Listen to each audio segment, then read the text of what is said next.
train.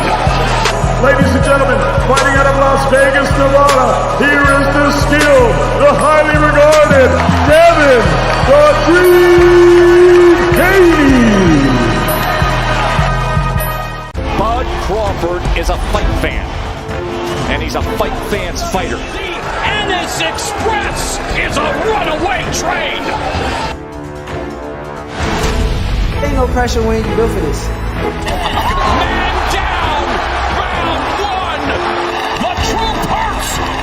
Ladies and gentlemen, presenting the undefeated super flyweight from San Antonio, Texas, Jesse Bam Rodriguez!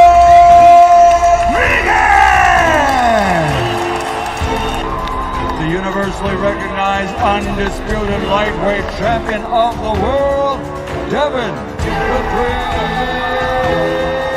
Haney!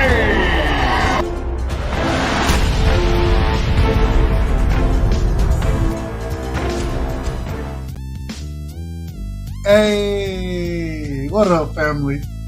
Salute, salute, salute. Good morning to everybody, man. Much love and respect.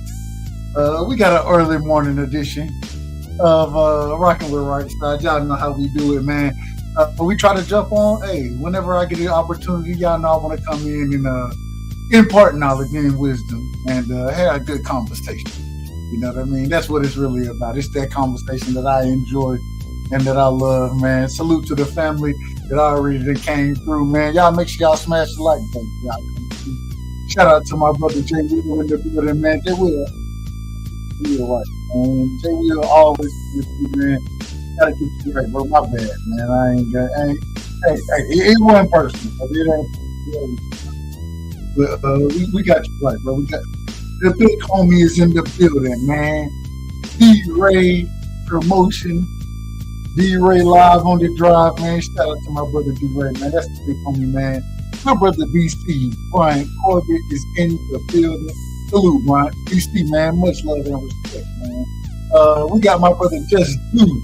Hey, Just, I want you to know, I'll be over there. I'll be checking you out. Man.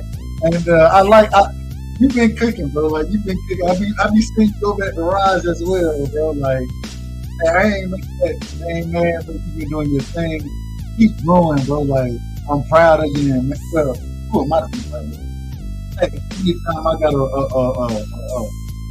a family member, and I look at you as family, anytime my family is going the way you are, bro, I ain't got no problem with it, and I love it, bro. Like, keep doing your thing, family. Like, keep doing your thing.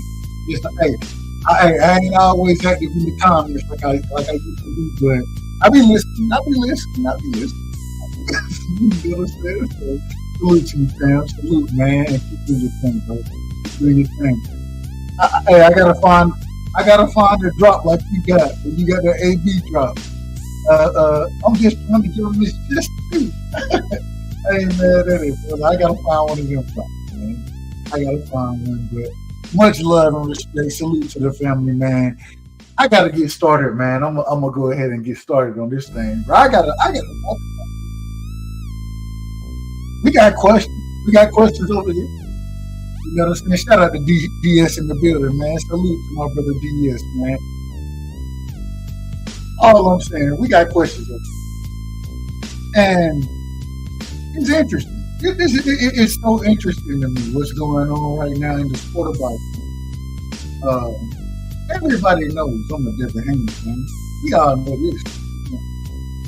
But I ain't gonna count for that. I'm not here to make excuses for that young man. You know what I'm saying? That's not what I'm here for. But I do have to say this is what I got to stand on. And it was interesting. I'm gonna tell this story 3 or 4 times today on this panel. I don't know how long I'm gonna be live for. It may be an hour. It may be 15 minutes. Who knows what it ends up being. But I gotta tell this story, right? I'm just getting back from dropping my son off at school, right? As I'm taking him to school, I done had conversations with individuals. You know how I rock. I'm an arguing debate with the best of them. Shout out to Queen for always telling me not to do it. tell me not to do what I see to do. But I sit here and I ask him a question. I say,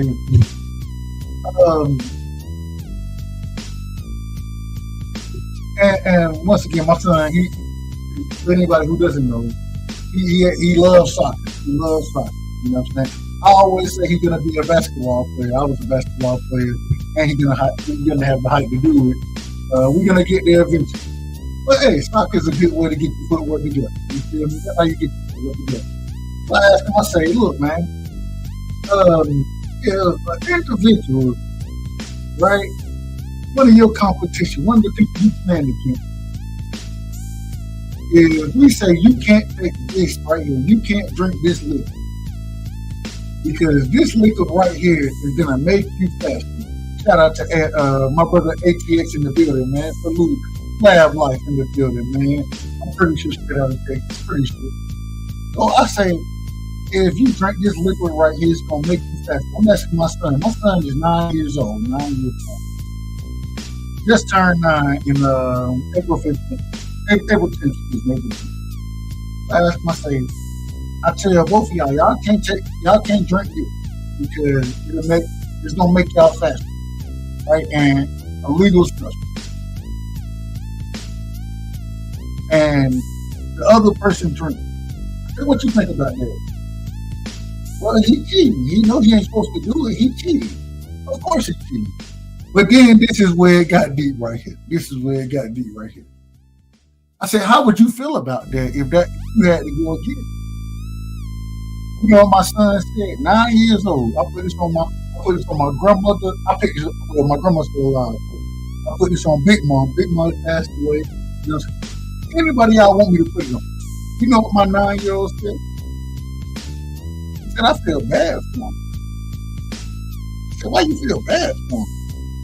He said, because I'm playing soccer because it's fun and I love soccer. I'm having fun. If he has to cheat, then he's not having fun. He's just trying to win. He doesn't have. This is a 9-year-old. This is a 9-year-old. He's not enjoying it the way that I enjoy it. Salute to my sis Queen, man. What up, Queen? At 9 years old, this man says, if I take that and make me run faster, and I know I'm not supposed to take it, and everybody else can't take it, I feel bad for the people who take it. That's what he's telling me while I'm dropping them off at school this morning. He said, I feel bad for them because they don't love, they're not enjoying soccer like they're not enjoying it. They're trying to win. It's not just about winning. It's about being or doing your best and having good sportsmanship. This is what a 9-year-old is telling me. I didn't even think of it this way. I had planned to come on here and cook on something totally different. Swear to God. I wasn't clicking on none of this. This man said they not enjoying it. Just think about it.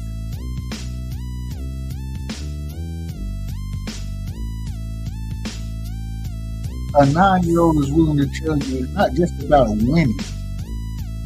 It's about me enjoying and respecting the sport that I'm playing.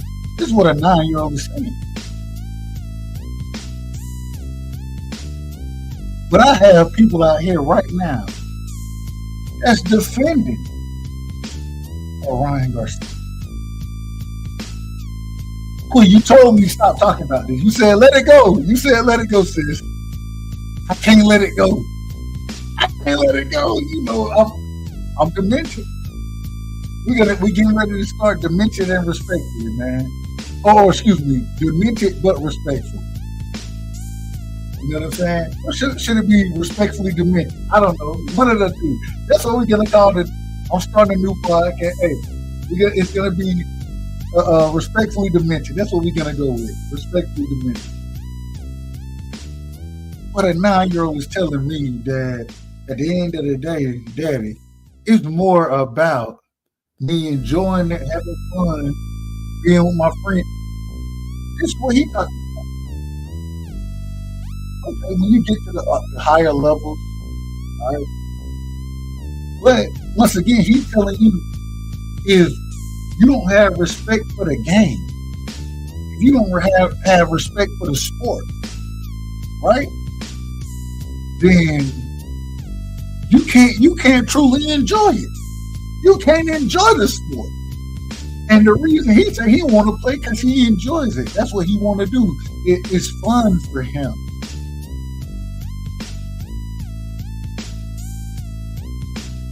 Kids will tell you the truth all the time. Best believe y'all gonna hear this story.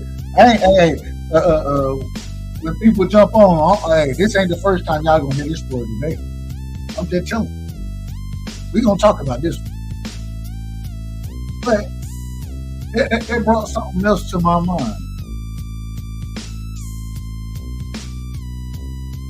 Shout out to my sister Queen, man. If y'all don't know me, y'all make sure y'all go sub the Queen. Had a hell of a show tonight. You understand? A hell of a show. And one of the things that she always can bring back to me. One of the reasons I love her, you know what I'm saying? Shout out to my brother Five as well. I love that she always can bring me back to just that. Man, you ain't always got to fight and argue with a motherfucker. You know what gotta do. There are times where shit, you could just go in. Matter of fact, you ain't even gotta go over. You ain't even gotta go. Her comments included with my son's comments, right?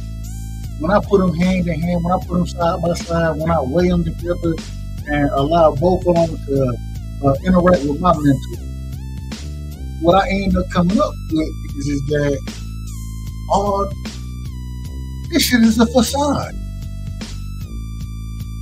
I had an individual that I fought with strongly, an individual who I consider a friend in these YouTube places. Tell me that after I got off the Queen, I'll play space for a second, and then I went and jumped on another camera. You know how I am. I'm dementia. It is what it is. I said everything. Look, I jumped on, and I had an individual tell me, like I said, that I'm pulling the race car now. Not allowing me to finish with what I'm saying, but telling me I'm pulling the race card.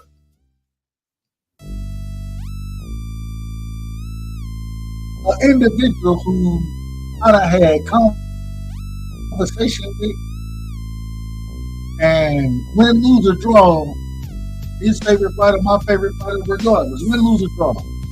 It's always been love and respect and a building opportunity. And then the brother jumps out. He jumped out the gate and say, "Oh, you pulling the race car." And then this is the craziest thing. I said, "Hold on, wait a minute." But you don't apologize in front of everybody. No, you put it in the back. I ain't got no problem with it. That's fine. Real shit happens behind the scenes. At the same time, though, just to go initially and say, when we done had so many conversations, and for you to say that I'm putting a race card now, I say, Mike, is that what we doing? Oh, my apologies.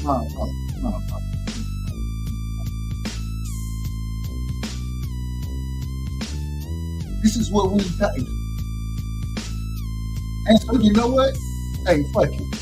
We taking all jackets off, you know what I'm saying? Gloves off. Fuck it.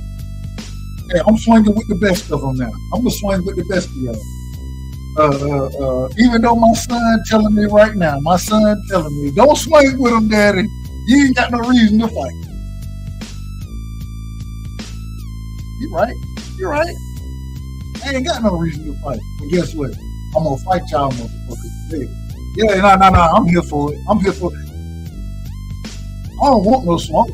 I don't want no smoke. Smoke just simply it finds me. Real quick, man. Let me make sure I catch the comments, man. Y'all know I get long with it, but I gotta interact with the family, man. Let me see. Hey, man. Mr. Jannard Hill in the field and salute, fam. Salute, Doug. Are you going to continue to cover Ryan or Ryan Temple until the results come back? I feel like the fans need exposure until the fans will talk about it. If Ryan passes, or I think it's pass or fails, it's test. No. Hey, we're gonna continue to cover it as well. At the end of the day, I give Ryan credit for what he did in that fight. I give him credit until he fought dirty. And I mean, I don't know what you want.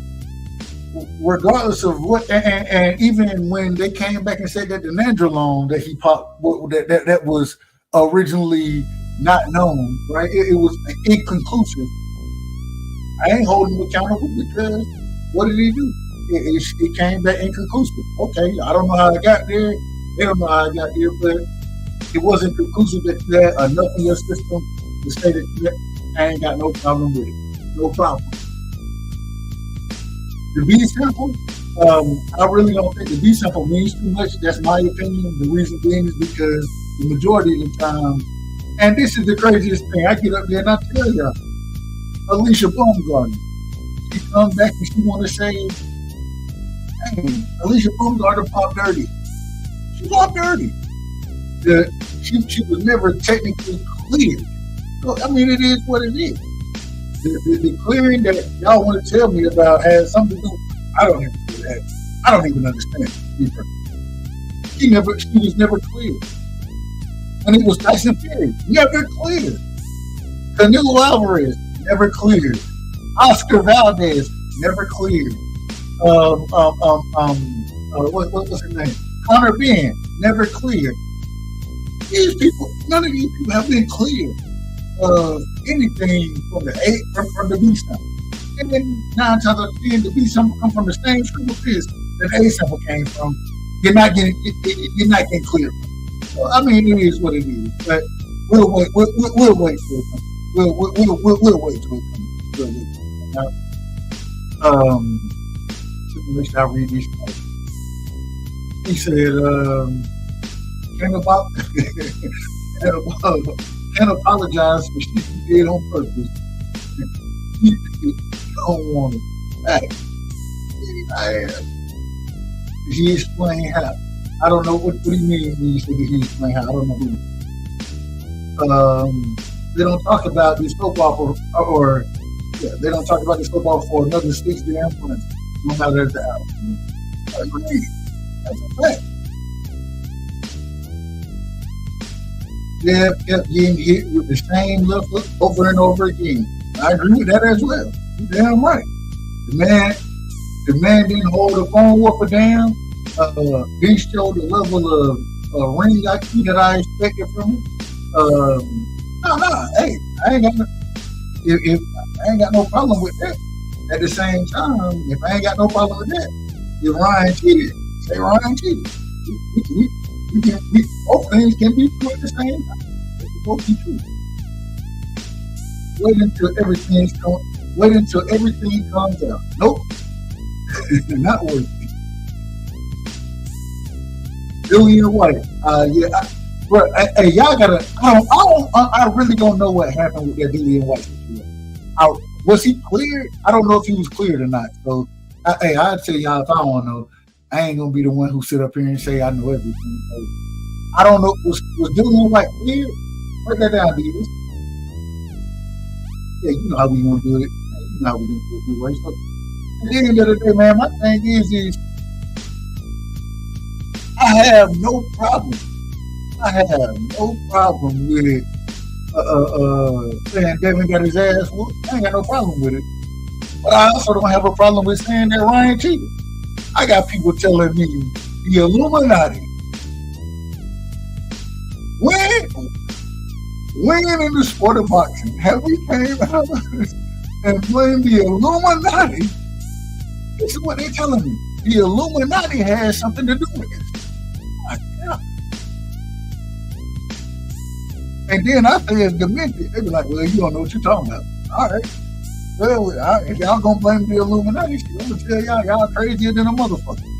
The Illuminati has nothing to do with this. Nothing to do with this. Nothing. Not a damn thing. They will argue me down about the Illuminati. Well, Ryan Garcia said something about Bohemian Grove. And we've known about this for years. He said something about child trafficking. We've known about this for years. What is being exposed? He ain't exposing nothing. He's saying shit that we done been knowing about. He was saying shit I was looking up in college. I swear to God. But the Illuminati, and now this is what I gotta get to right here. And this is where things really start to get crazy for me. They tell me now, Victor Conte, Kevin Haney is affiliated with Victor Conte. Well, we've known this for a while now. Victor Conte is also affiliated with the likes of Nonito Donaire, never popped dirty, one of the cleanest fighters in the sport of boxing. Andrade, an individual, once again, never popped dirty, got his ass whooped by David Benavidez. Nobody said anything about Victor Conte then. Caleb Plant got his ass beat once again by David Benavidez. Nobody said anything about him getting his ass whooped. Victor Conte had no point. I mean, but all of a sudden, when Ryan Garcia popped dirty, Victor Conte is the one. He helped Votto. Y'all understand this man helped Votto. Berto popped dirty. He got caught. Sean Porter worked with Snake. Like you said, Jay Will, never, hey, I ain't got no problem with it. My thing is this though. We got to keep the same energy. Where's the energy? We're not keeping the same energy for these individuals. What y'all telling me right now is that some type of way, Victor Conte is the reason that Ryan Garcia popped dirty. But none of the people that whooped his fighter's ass lost anyway. With hands, respectfully, I say this respectfully. Nonito, that's my guy. Shout out to Nonito and Rick. Also, anyway, put hands on him. He didn't pop dirty. Shout out to my brother Prize in the building, man. Salute, family. Brooklyn C is in the building. Salute. So all I'm saying is all of a sudden, these things make sense. Now, when it comes down to Devin and Ryan has popped dirty for a legal substance, Victor Conte is the reason he popped dirty. Victor Conte. My God. I remember back in the day, shout out to Stephen A. Smith, man. Stephen A. Smith, he had one of the greatest breakdowns of Victor Conte. He broke down Victor Conte. He said, it's ironic that that he's one of the individuals who can put together certain concoctions that can circumvent the drug. Okay.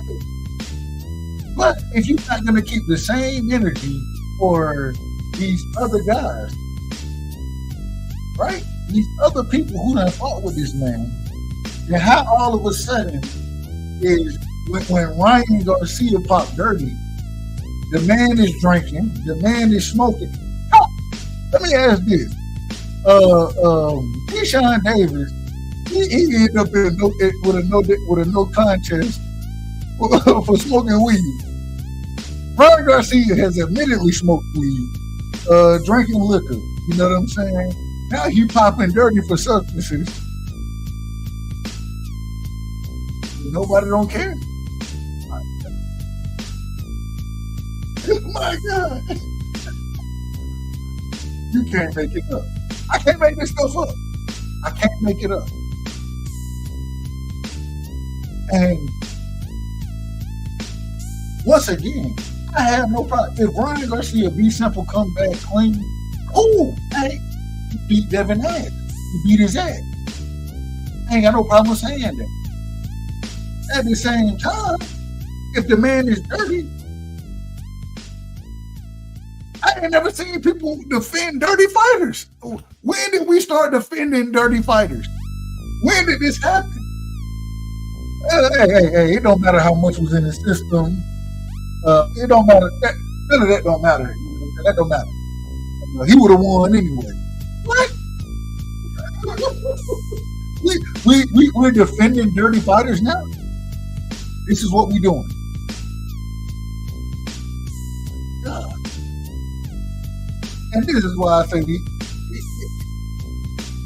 my dimension. And I say that respect. I say that respect. It's out of control. When Canelo Alvarez came back, when he popped 30 for clenbuterol, he wasn't defending. The only thing I will say, the WBC did move or change the regulations and change the levels. They did do that. So that technically is the ultimate defense. Change levels forward. That is technically the ultimate defense. So, okay, fine. The fans think, well, the majority of fans, there were some fans that did. Oscar Valdez, nobody. Some of y'all didn't even know he popped dirty. A lot of y'all didn't even know he was popping. He had popped dirty. I'm just saying what happened.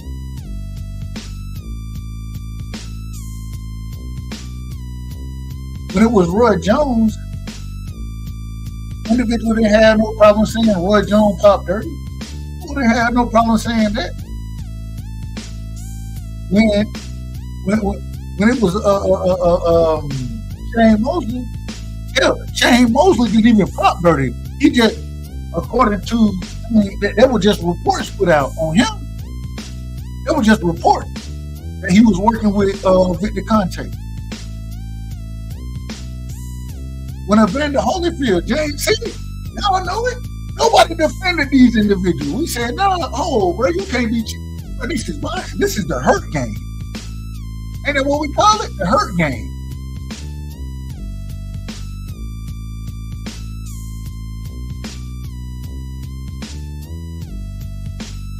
But all of a sudden, when it's Ryan Garcia, the Illuminati is out to get him. Why the Illuminati went out to get Evander Holyfield? Why they went out to get that?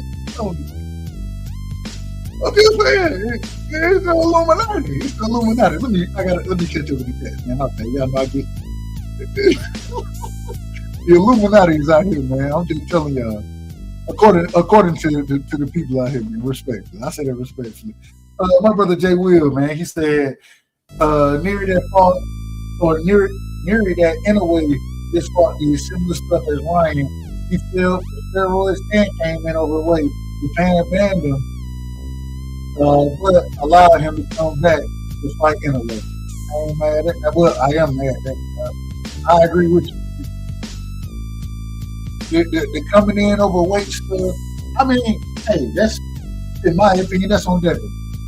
If you come in overweight, anytime everybody has the right to accept that or say no. You know what I'm saying? You got that right. And so that's on you. But at the end of the day, man, hey, that's on you. But when it comes to drugs, that's a whole nother story. That's a whole nother story. Let me see. Like I said, Jay Will, he said Caleb Plant, Sean Porter, Andre Berto, Danny Jacobs. There we go. All snack fighters. Brooklyn City, salute Dub. And check. So look, my brother, see the building, man. Both things can be true. Ryan cheated and Devin got beat up. And Devin had flaws in his game. That's a fact.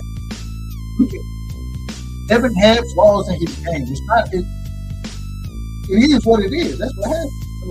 So he fought the wrong. I thought he still had a chance to win, even with Ryan cheating. But at the same time, I think you gotta weigh all those type of things into fight. You gotta weigh all of them, and anybody who comes into the fight illegally, you know what I'm saying? Not just weight. I ain't even gotta worry about the weight part, but when we talking about drugs, PEDs, I'm just saying they came out and said, and I think this is a little misleading. They came out and said that Ryan had 60 times over the allowed amount of aspirin in the system. Problem is that when they say 60 times is only 0.6%. like it's still a very small percentage. But I mean, if you ain't supposed to have none in your system and you come in with over 60 times the percentage allowed, something had to be going on. I forget. We said, I'll never trust this Conte, no matter who he was with. Hey, I ain't mad at you. Hey, I remember watching Victor Conte. One of the things I remember where I was at when Roger Clemens was on the stand on the Congress. And I thought to myself, I was like, I was in college. I was in my dorm room, you know what I'm saying? It was my second year in college. I was laying down watching sports center, and I was thinking to myself, I'm like, man, this is going to be world news. Like, it's going to be history right here. Nobody don't even remember. I remember it because of where I was at the time, but nobody else don't remember that shit now. I was surprised. I said, yeah. Got a surprise. He said, what up, we? Let me see. I'd like to know what Inouye is taking and she won't fight in the U.S. That's a good question. That's a good question right there. I didn't even think about it like that. And I will say overseas testing, you know, what country you in, testing is totally different. You know, it's totally different depending on what testing you in. So, hey, that's a good question. We said, what up, Brian? Brian said, hey, you can take a weed. And then we'll say, I hate for how Whitney threw Marion Jones off here, man. And Marion Jones was so bad, man. That's really beautiful. Still is beautiful in my opinion. Yeah, man. You got, I hate the way all that played out, man. I hate it. Hey, you gotta know who you're dealing with. You know,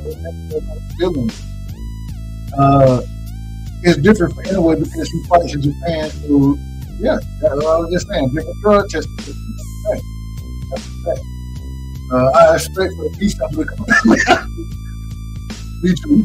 Hell, the B sample was the damn agent. I don't understand how people don't understand this.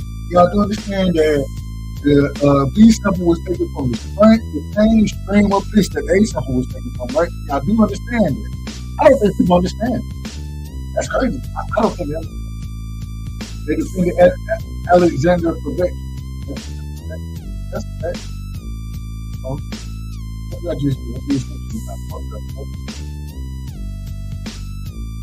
get that right. Shout out to No Evidence in the building, man. No evidence. Hey, my brother said, yeah, Evander Holyfield Pop, James Tony Pop, yeah. Let's see. James Tony fell for Roy's after he beat John Ruiz and restricted the heavyweight title. There got to be consequences, but what are the consequences going to be for Ryan? He ain't got no consequences for him. Why? Because, man, he ain't trying to fight for the belt, and you got to look at who outside of New York State, or the New York State Athletic Commission, outside of them, there's nobody else who can. Nobody else can do anything. And so, but the thing is a state sanctioning committee like New York, if they come out and say we're going to suspend you for a year, the majority of the time, the other athletic commissions adopt that suspension. So maybe that'll be the case, but a year ain't that for when I got shit nigga don't fight, but once a year anyway, so that don't mean nothing. You know what I'm saying? Yeah. He said, wait, I'm not sure. I guess it depends on who's they side. Let's see. Who we missing, man? We got Quentin in the building, man. Salute my brother. Salute family. Much love and respect. Much love and respect. He said, is Ryan really fighting strength? Hey, possibly. Possibly. I don't know if he's going to fight EJ. In my opinion, with us knowing that EJ playing the fight at 54, Ryan just moves up to 50. You move up to 54, you fight EJ.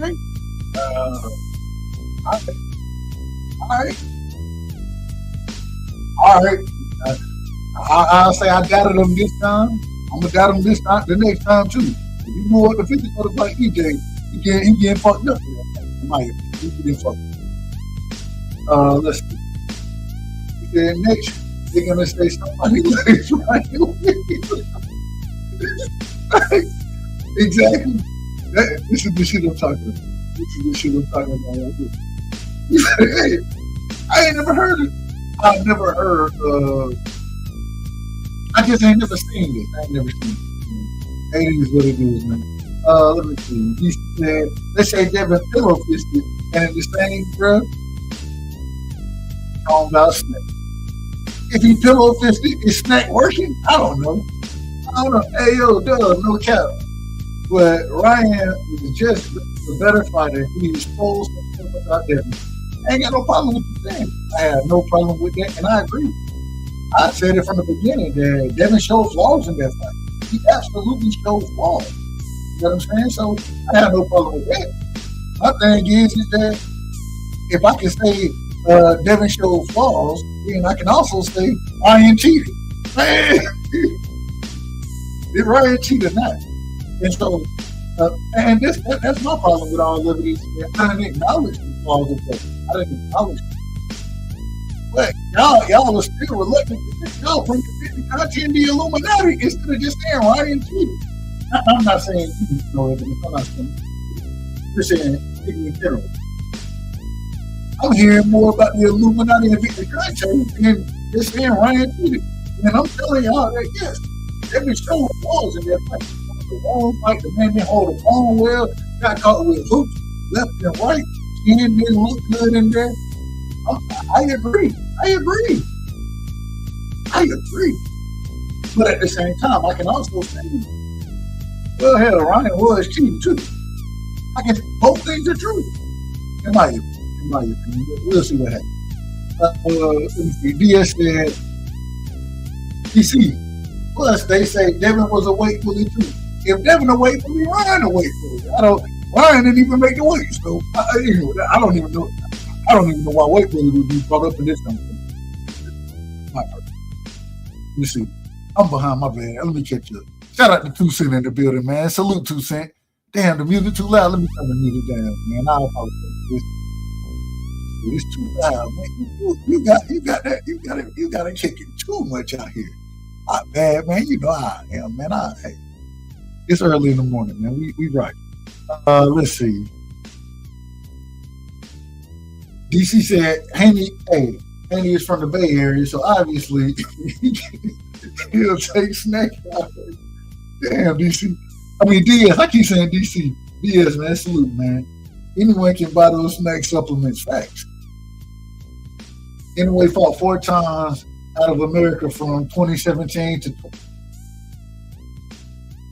I think that's 2023. I'm going with 2023 on that one because I don't even know. What is that? 20? I don't even know. Oh, no, to 2021 3 times. My bad. My God. Yeah, see, demented. Anyway, fought 4 times out of America from 2017 to 2021. 3 times in America and once in Scotland. None of them went over 7 rounds. Hey, that man can fight. Most anyway can fight, bro. Like, that man got hands on him, bro. I ain't mad at him. Ain't mad at all. Out of Japan, yeah, I got you. Shout out to 2 Cent. Shout out, sis. I gotta get you right, man. You ain't got my wrench over here. Hold on. You know you gotta be right. Make sure I had you right. All right, there you go. You good to go. You good to go.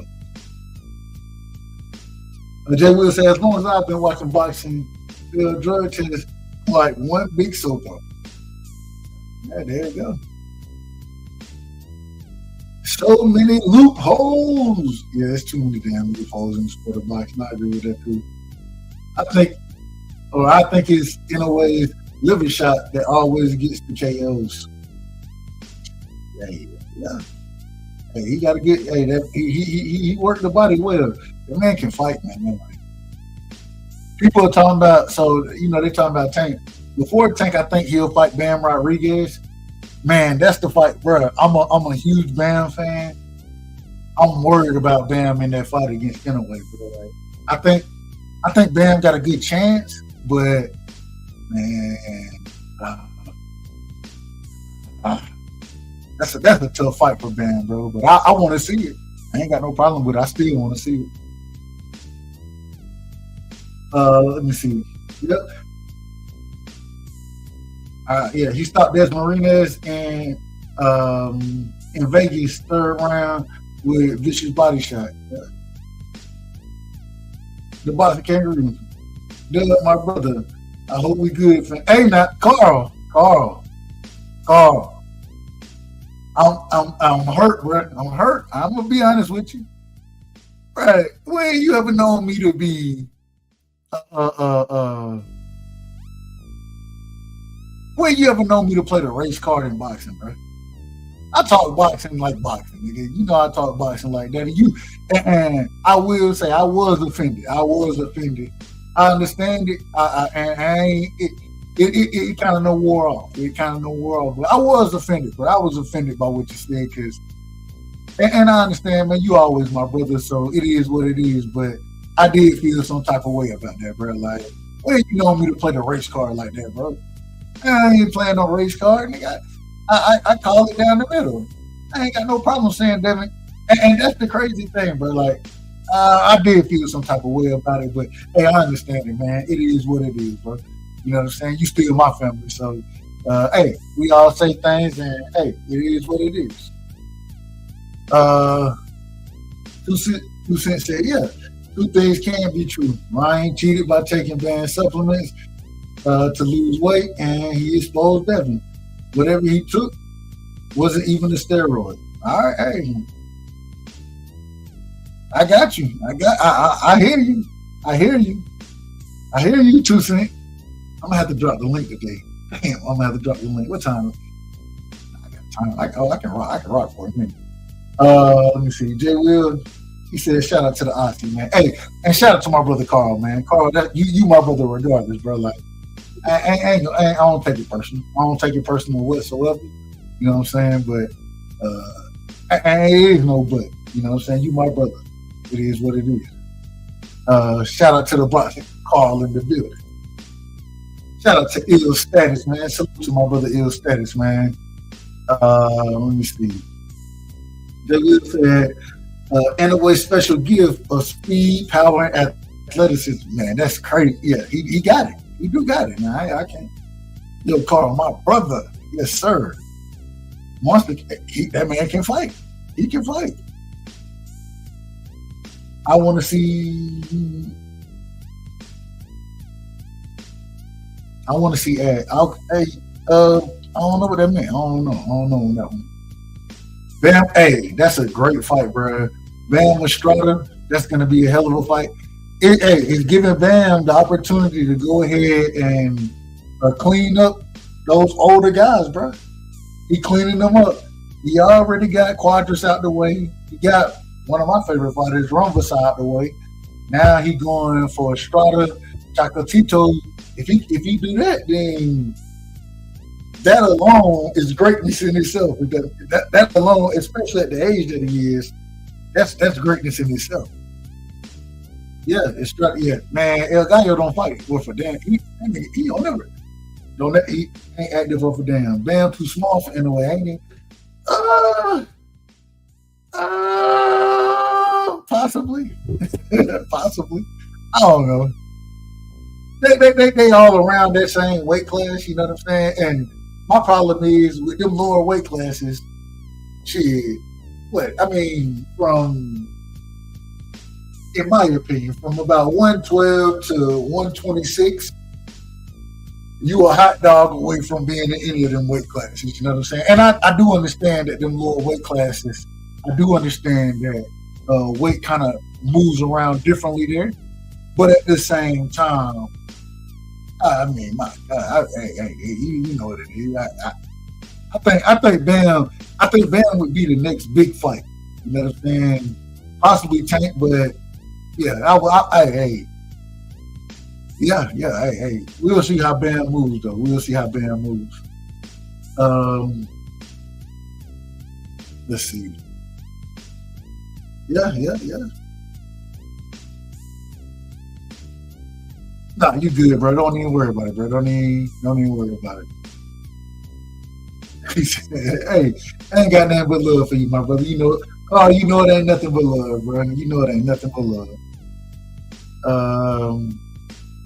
Let's see. Shout out to my brother Ben Israel in the building, man. Ben is in the building. Salute to the most hated, man.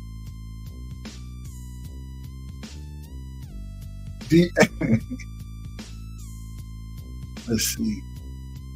Man, let me drop the link, man. Here we go. We're gonna go ahead and drop the link, man. I done cooked a little bit. I gotta tell y'all one more time before I drop the link. A 9-year-old told me today. A 9-year-old told me today.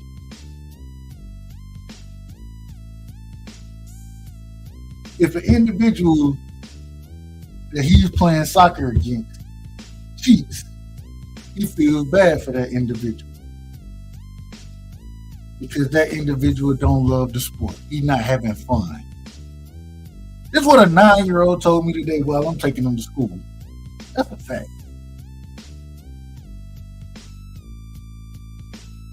If you cheat, you're not having fun in the sport. I feel bad for you. I feel bad for you if you have to cheat in the sport. You're not having fun like I'm having fun. That's powerful right there. That's powerful to me. Y'all tell me if it's powerful. It may not be powerful to y'all, but that meant a lot to me when I heard it this morning. As I was dropping my son off at school, that was powerful right there. I said, damn, I didn't even know it was like that right there. I had no clue that's how, I didn't even know a 9-year-old could feel that type of way. I didn't even know. But I respected it and I loved it. I loved all of that right there. And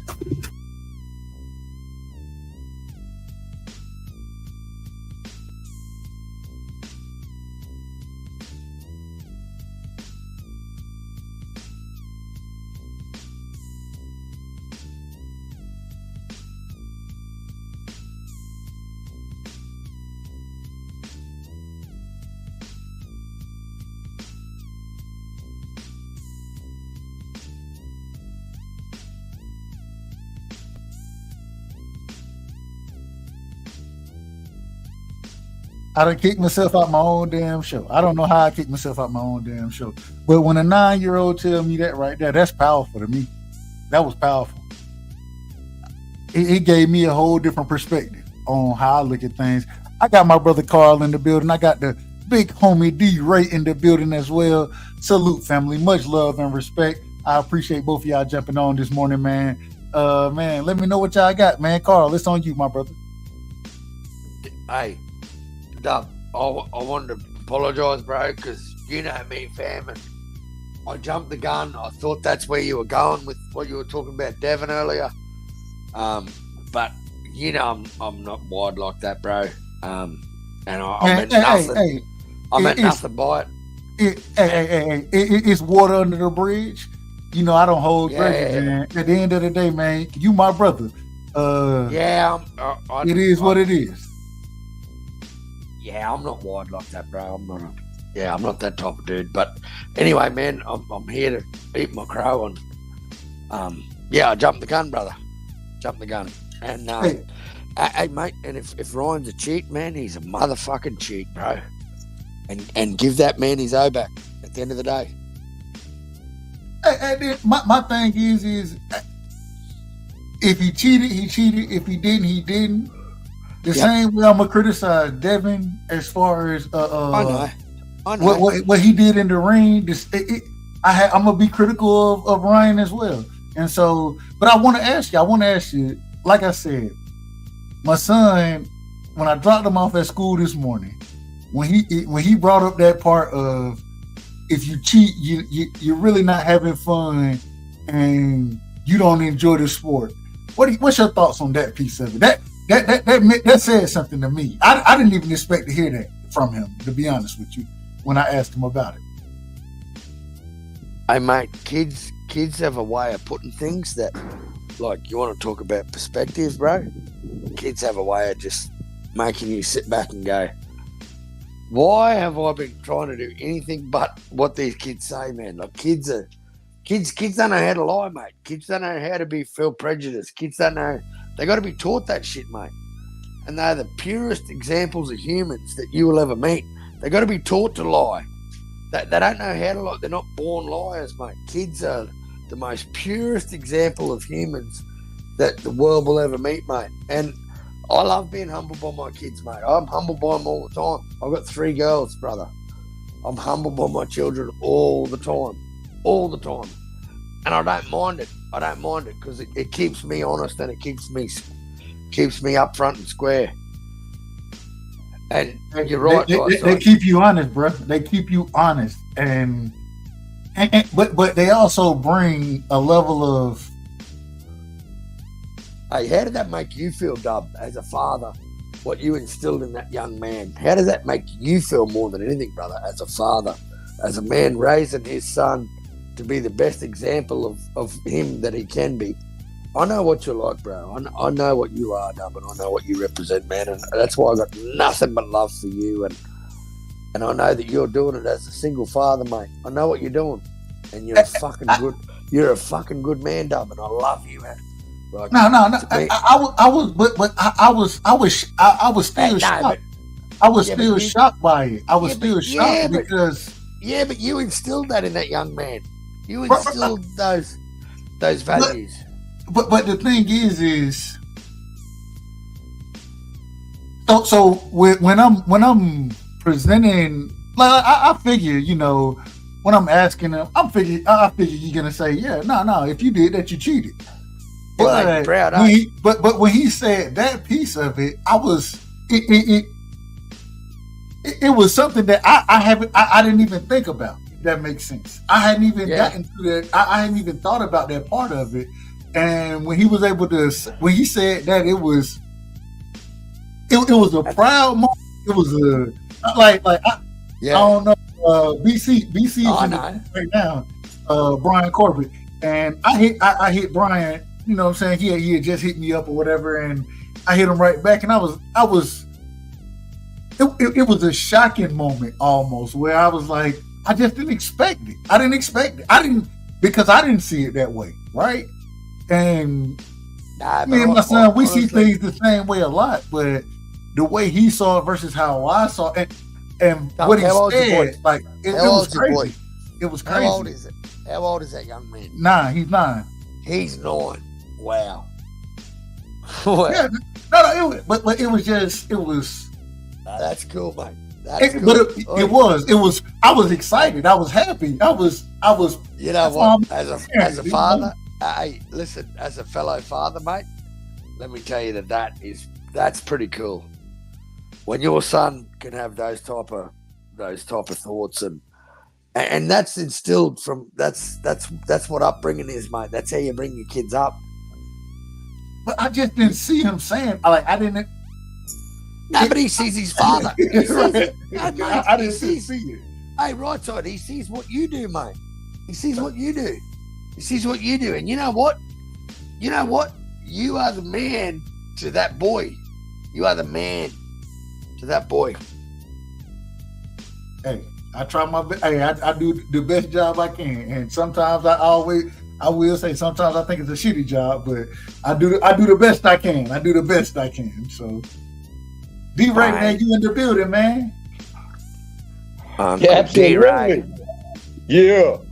Hey, first off, bro, I want to say, man, that's the way two grown people discuss a misunderstanding, bro. No disrespect.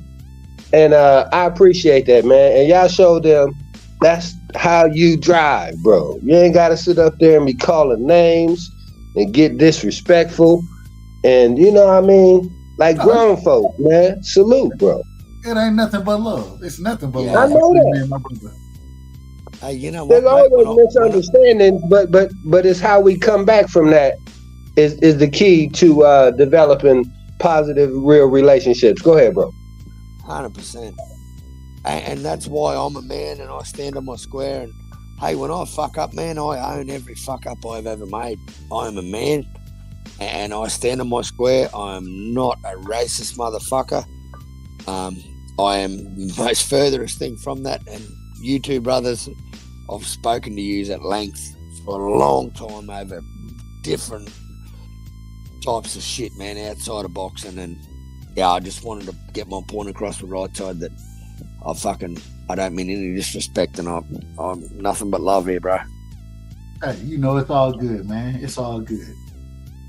And it took all of 30 seconds for y'all to clear that up, bro. I'm just saying, that's how you drive, bro. That's how we only gonna get better as a sport, a fan base, and a people, man. Salute, bro. Absolutely. Real quick, man. Shout out to the great brothers in the chat, man. We got HB in the building, man. The voice of reason, according to him, man. According to him. You know what I'm saying? You never know if he's really the voice of reason. I say that respectfully. Man, salute the champ Ross in the building, man. One of the greatest boxing leagues that you can be a part of, man. Shout out to the champ, man. He's a good lad. Facts. Facts. The hardest league. Hey, bro, right side. You are nipping on Remy's heels, brother. Bro, man, Remy, I can't catch him. I can't catch it, bro. And it's so crazy when we be you're getting 1 point every week, bro. I see you growing. 1 point on Remy every week. Right side. You know your shit, brother. Let me tell you, Remy is no slouch, bro. When it comes to this. Remy no boxing, bro. Like he no boxing. And it's crazy. I done talk boxing with Remy plenty of times. So he knows. He's a legend, mate. So if you can hang with Remy Dub, you can hang with anyone, brother. Bro, I'm trying to catch up, bro. I'm trying so hard. I see it no one follows that league like I follow, right?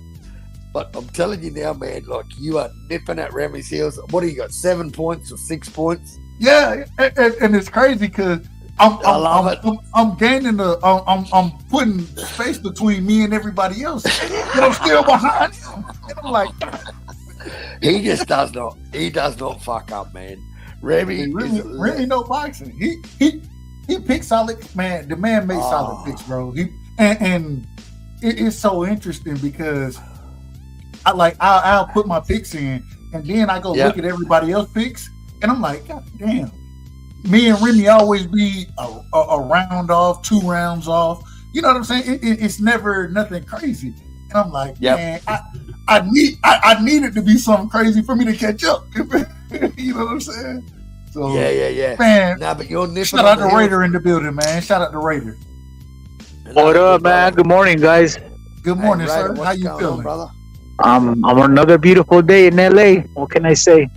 Man, y'all in LA, man. Look, I'm in Georgia where it's been storming for the last 3 days, man. I didn't have power for about 4 hours yesterday, bro. Like, oh man, that sucks. Now over here is not a cloud in the sky. Sun's coming up, sunrise. About 70-something degrees. Perfect weather, bro. Yeah, hey, shout out to y'all, man. Hey, I gotta come out there and visit one day, man. I gotta come visit. Oh, for sure, bro. One of these days. Come to Cali. Talk to me, man. What you got for us this morning, Raider? I don't know. What were you guys talking about? You guys talk about the riot stuff yet, or are you guys burned out about that? No. So I want. Let me bring it to you the right way. Let me give you, and real quick, Champ Ross. Exactly, bro. I think I have a good week, and Remy still ends up. I'm like, bro. I'm like, and the craziest thing is so like this past week, I hit on the 6th round knockout with Inouye, right? This motherfucker hit on. I don't even know what he hit on. I don't even know what fight he hit on, but he hit on a knockout. And I'm like, God damn it, bro! Like, you can't hit every week, bro. You every time I hit, you hit, bro. Like, God, you know how it is, though. But Raider man, he has it. Oh, go ahead. Sorry, Ross. So, no, I just wanted to say, Remy, mate. Remy is a true gentleman of the sport and just an absolute ace when it comes to predicting fights. I've actually asked Remy for parlays because I've got a better chance of picking a parlay with fucking Remy than I do having a chance on my own. Because man, that dude just doesn't miss, man. And I look at Dub. I look at you, right? Dub's had 13. I look at Remy's had 14. Yeah, it's always. I hate it so much.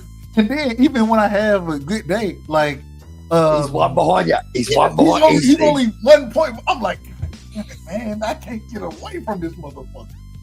Yeah. Nah, he a hell of a pick. He do a hell of a job, man. He do a hell of a job. So he's not a clown, mate. He knows his boxing, Dub. Like you know your boxing. You do know your boxing, Dub, and that's one thing I've always loved about you, bro. Is you know, I try. Hey, and you know what? At the end of the day, man, we love our fighters, but we got to keep it a buck, man. And when our fighters lose, hey, and that's one thing. You took your crow, mate, like a true champion. Like we've all. Let me tell you, every Australian except Jaya Pataya has tasted loss. And you know what, man? It's boxing. It's boxing. Yes, the majority of fighters in boxing, like outside of Floyd Mayweather. Look, my favorite fighters of all time, my favorite fighter of all time is Mike Tyson. He lost. Everybody loses, bro. Everybody loses in boxing, except for a handful of fighters, bro. Like, it's okay. Share the same birthday. Yeah, you already know what I'm gonna say. You already know. Hey, that's understandable, mate. That's understandable. But everybody loses in boxing. It's boxing, though. And my thing is that hey, if you lose, I just look to see how you rebound. You got to come back from it. That's it. And I ain't got no problem with it. But now I will say, and now real quick, Raider. I gotta ask you this. Because one of the things that I've lamented today, and I brought this up, I'm going to go back into it again. I don't know if you heard it. I had a conversation with my son this morning when I dropped him off at school. And I'm proud of this conversation. That's why I keep bringing it up. I'm really proud of it. But he literally said, I didn't ask him directly about Ryan, but I asked him, he liked to play soccer. And so I said, well, if you got this juice right here that's going to make you run faster, but you're not allowed to take this juice, but you're going to be able to run faster. If somebody else take that juice, what you think about it? What he saying? Well, they cheating. Okay. Then he proceeded to tell me, I feel bad for that person because they don't love the sport. They're not enjoying it. It's not about, it ain't always about winning. And now I will say this, Carl, I gotta say this. This is one thing that I was like, I was thinking in my mind. I didn't say this. I'm thinking in my mind. It is about winning. But he said, it ain't always about winning. If you love it, you want to do your best out there and go put. And I was sitting there like, he right. You go put your best on out there. If somebody is better than you, then hey, you take it on the chin and be like, I gotta go get better. But if you take that extra juice, then I gotta be critical of that as well. What's your thoughts on it, Raider? No, yeah, he's absolutely right because he's looking at it through the eyes of innocence, bro. And you can never go wrong against that. You know what I mean? I was shocked. Like I said, a 9-year-old man. I was shocked about that. I was shocked. Yeah, because these days I am proud. I am proud. I am proud. No, for sure, because these dudes they're grown adults, and there's no innocence there no more. There's greed, there's money involved, there's fame. The devil's in there, bro. Yeah, facts. You know what I mean? Facts. And that young man is full of purity, mate. And keep him pure, mate. Because how do you protect? I don't even know how to protect that. I'm still shocked by it. I don't even know how to protect it. Oh, you shouldn't be, Dub, because you're a good man, and you those morals that you have, bro, you have instilled in your young man. And as a father, mate, I can say that I'm proud to know a guy like you that instills them morals in a young man, mate. What a leader that young man's going to be, mate. Absolutely. But you know what's so crazy? I get on here and argue with y'all crazy motherfuckers. Not saying y'all specifically, but I get on here and argue with y'all respectfully. Yeah, I'll say that respectfully. But I get on here and argue with y'all, and then the thing is, though, man, that's crazy. That's crazy. Y'all making me think. Y'all really making me think about me raising my son, and I think about it anyways. But it just. That's a good feeling. It's a good feeling. It's a good feeling to have. Be. Yeah, it should be. It's a good feeling. It should be. But I'm still kind of shocked about it. I'm still kind of shocked. Like, you doing it? I don't crazy because I don't see myself like that. I don't see myself like that. If that makes sense. Like, hey, Dub, you're doing it on your own, mate. You're doing it your way, and you know what? Obviously, you're doing it right, man. You're instilling morals and values in that young man that without a father he wouldn't have, mate. Every boy needs a father, mate.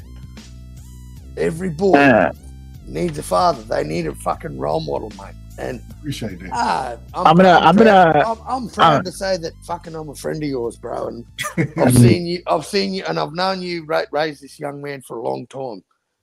And you're doing a hell of a job, bro. And good on you.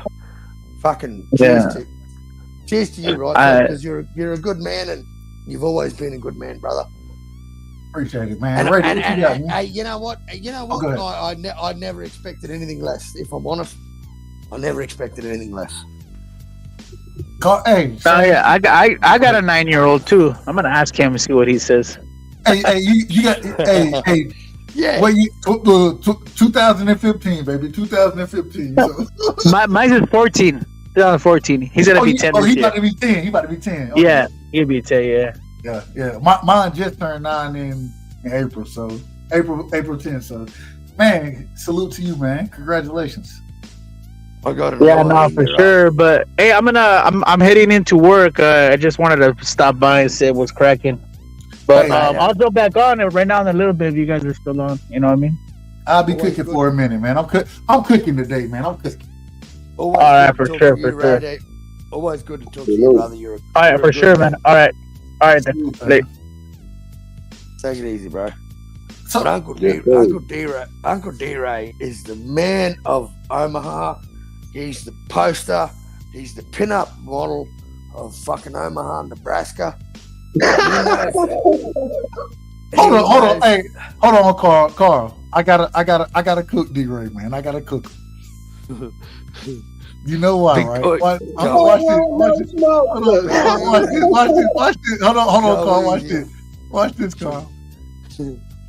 They done had 2 shows over there with YC, and they ain't hit nobody up. Hey, now I be over there. I ain't gonna hold you. I be over there watching. I be listening. You know what I'm saying? I done watched them, but I'm like, man, damn, my brother D-Ray ain't finna hit me up. I said, man, the OG, he ain't. I know I hit you up, man. Hold up now. Stop. You hit me up. Bro. Y'all would just lie. And you know I fuck with YC. And the only reason I know it is because, what it is, goddamn, y'all had the nigga on there that was from Vegas, the nigga in Vegas. Yeah. He said, I was listening. But I will say I ain't want to jump on. I was actually doing something at that current moment in time, so I really couldn't jump on. But I was. I probably would have preferred to be doing that as well, bro.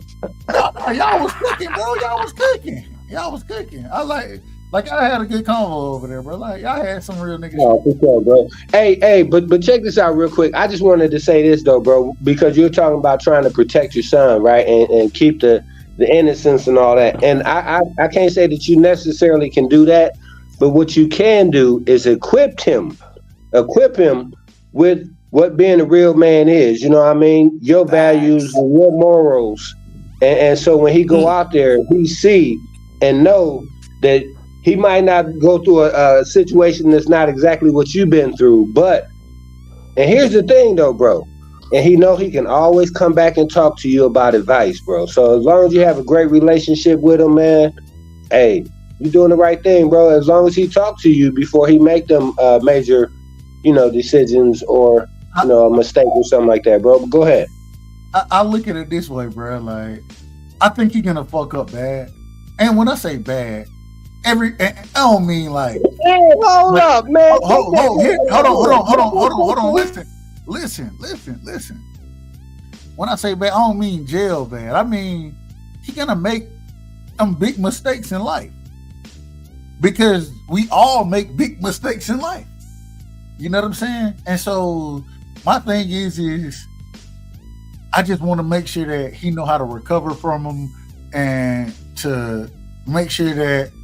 Because you make a mistake, it doesn't change who you are. You know what I'm saying? It doesn't define you either. And I done made, and the reason I say it, because I done made big mistakes in life. You feel me? A few of them. Right on, hey, I've made handfuls of them, but don't let them define who you are. Right. And that's, but the thing is I believe truly that the best thing, I'm a communication major. The best thing I have with my son is a level of conversation. Me and him, we talk.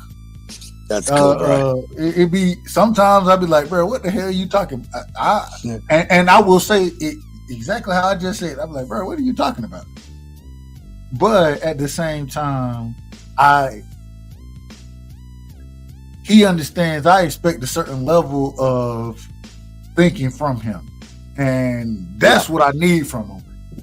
Hey, you can be great at whatever. I need you to be able to think. You feel me? And I think that's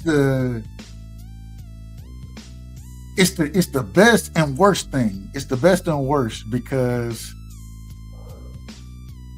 there are times he think. In my opinion, this is my opinion. I think he thinks to the level of, all right, let me be calculated in what I say. And I don't want you calculated in what you say to me. I want you to be honest with me. I want you to be calculated with everybody else. Right? But and I can understand it, but I don't like it. It's so confusing in my, Hey, bro. How long have you had that? It's a battle. It's a battle, in my opinion. You feel me? It's a battle. Like, nigga, you too smart for your own good sometimes. How long have you looked after that young man? How long has he been in your care? Since he was born. What do you mean? That's what I'm talking about right there. So, why are you amazed? Like, this is what blows me up. Why are you amazed at how this young man thinks, mate? Because I'll tell you right now, this young man is an extension of you. He is an extension of you. And I've never said two words to this young man. But I know what his father's like, mate. I know the morals his father has. And his father's a fucking great man. Don't ever think you're anything less than that, Dub. Because you're doing what most guys don't do, mate. You stood up and you became a father. Anyone can be a dad, mate. But you became a father. And you became a figure for that young man to idolise and to look up to. And you've shown him the right way, mate, regardless of the battles and the obstacles you face, man. We all face them. Everyone faces them as parents. There's no book written on how to do this shit, bro.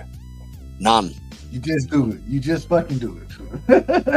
Hey, mate, but you are a top lad, mate. And Dub, I've got nothing but love and respect for you. And I know the type of dude you are, mate.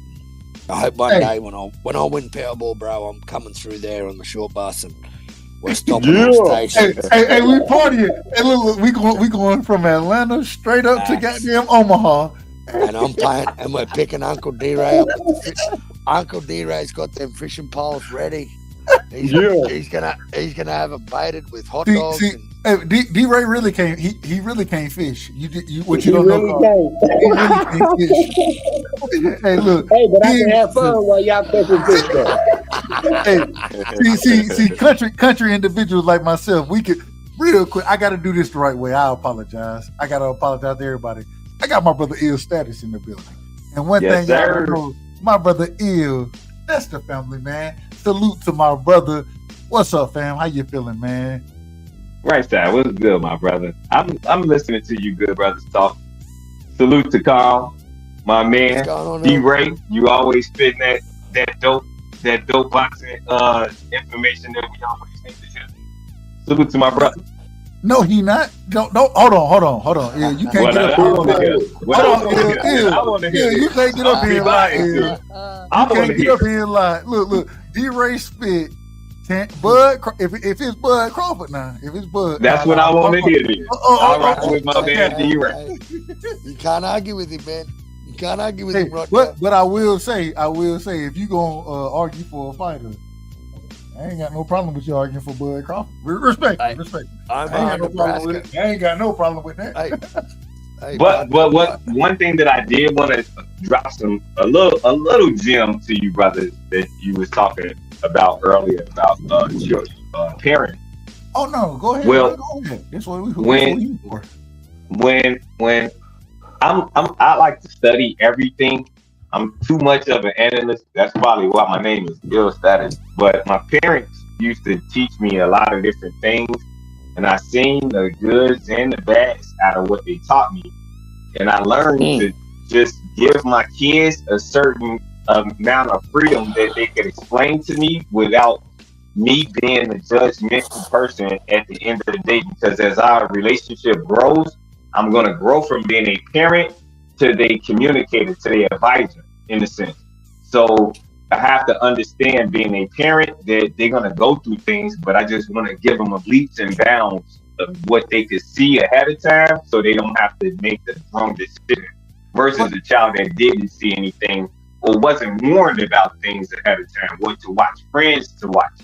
Hold on. Ill. How old are your kids? Respectful.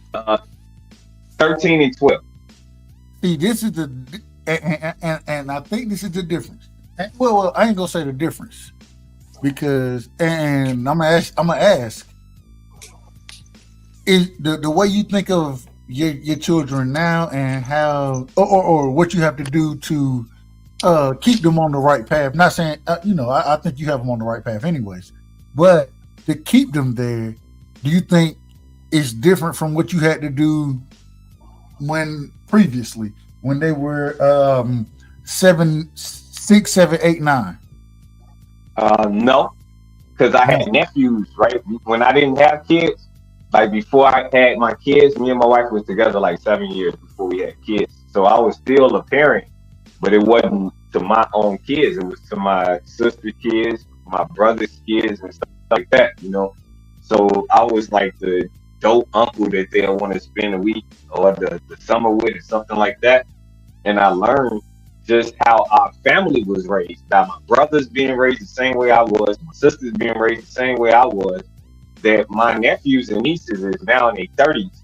But I knew how to be more of a support system to their problems, and listen to them and be a parent to them through a conversation of understanding. So if I understand what they're going through, because the one thing that I never forgot, and that's probably dope, that I was the uncle first before I became the daddy, because I was still in a mind state of adolescent, not adolescent, more of a young individual becoming a prominent person in society.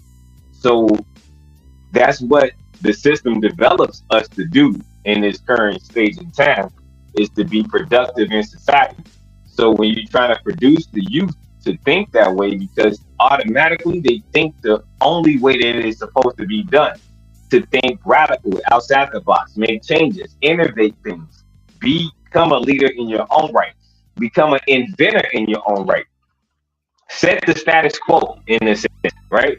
But when you put those kids in a docile understanding, like, okay, they present you their problems, and then you only have the adulterated solution for it, it makes them seem like they don't have a way out. And that's why you need mentors, you need big brothers and big sisters programs to show kids that you can still be who you need to be. Your parents just want you to be what you have to be. And the society don't show you that you need to be anything that you need to be. The world needs it, whatever you become. But your parents don't see a way for it, like social media, right? Social media was just one thing, but it blew into something that was economical and economical for a diverse group of people to make millions of dollars off of after the time and the elapse of the biased behavior. Now it's a profitable thing to do. But the parents of those people said that that's not a good thing. Video games, that's not a good thing. You stay in front of those video games too much, it's gonna brainwash you. Now they are millionaires playing video games. So just for the sport of it, they make money, millions of dollars just to play video games. But you have to be able to find the balance of it, because even though that's why you the advisor. But you create the balance. Let me. I want to rephrase it. So, and the reason I want to rephrase it, and I want your opinion on this. I want to know when you, according what you just brought up is that you had the opportunity, which I never had that opportunity. Like my brother and sister, they live 3 hours away from me, right? And so I ain't never, and we ain't grow up together. I ain't grow up with them like that. Like I knew them, and I went there for a couple weeks during the summer.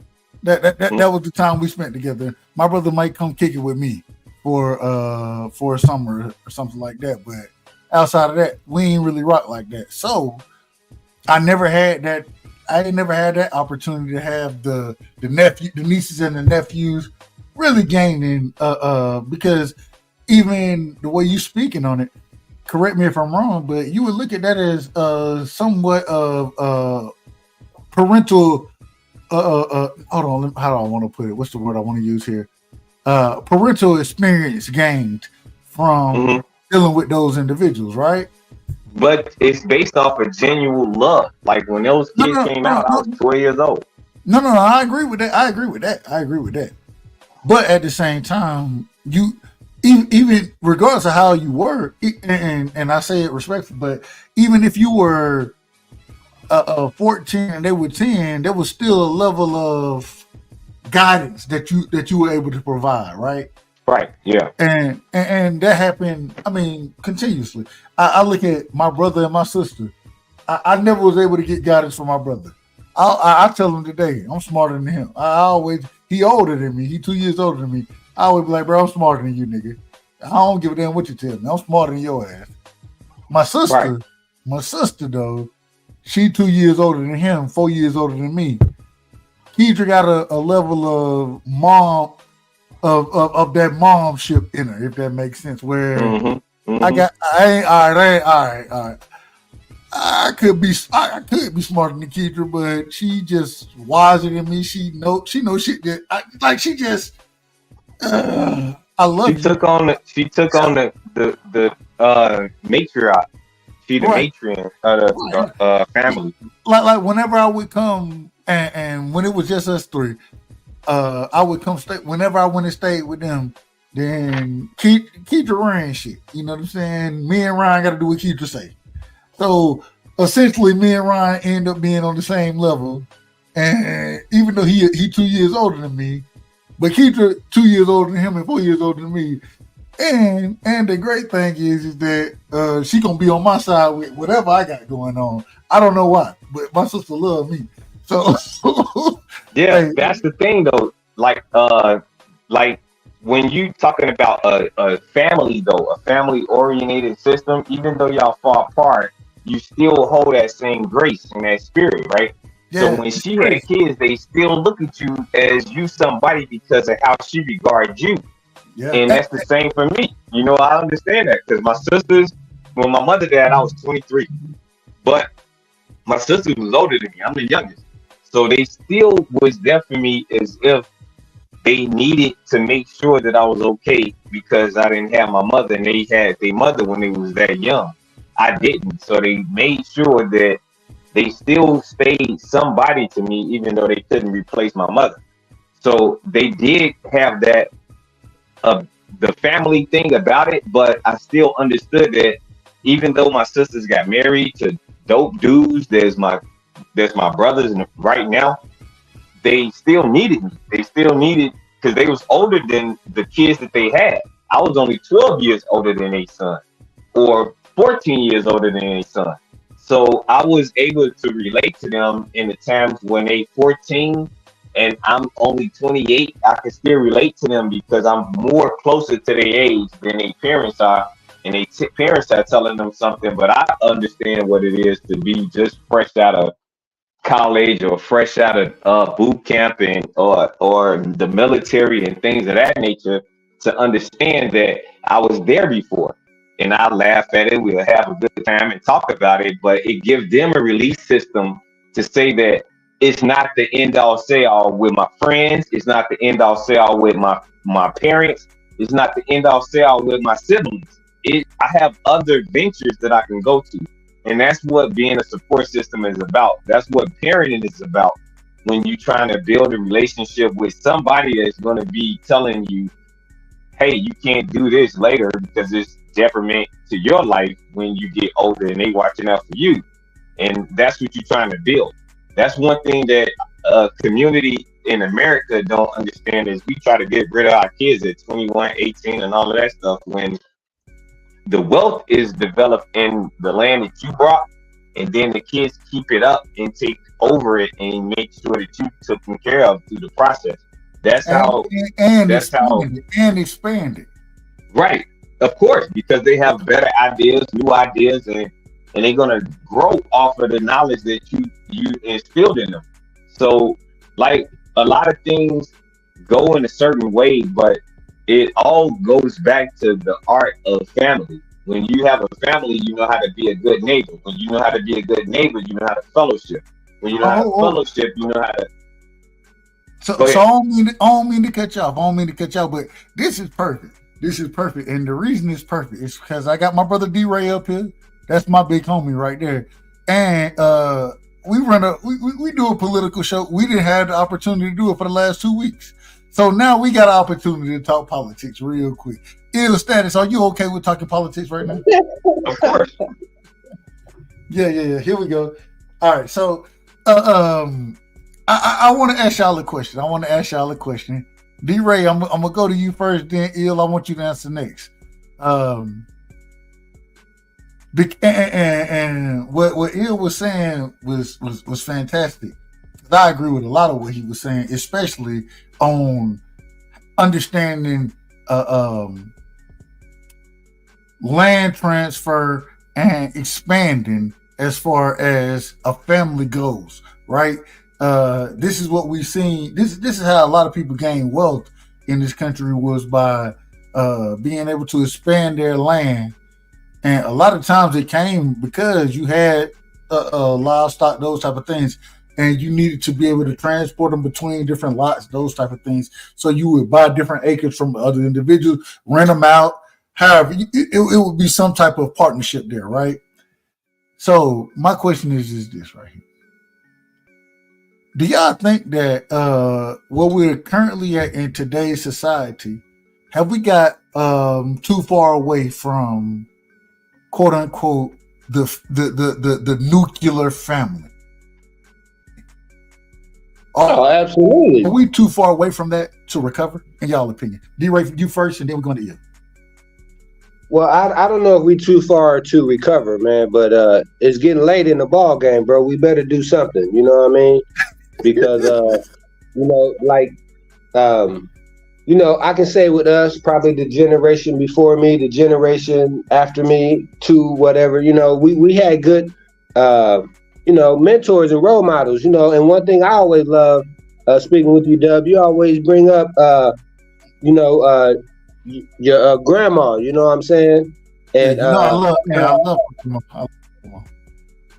Right, big mall, you know, and that's my great it don't grandma. matter what nobody else say, you know, hey, this is the voice of wisdom and reason, you know what I mean, and realness. Because you know, some things gonna be like, bro, it ain't gonna be political. It's gonna be cut and dry, you know.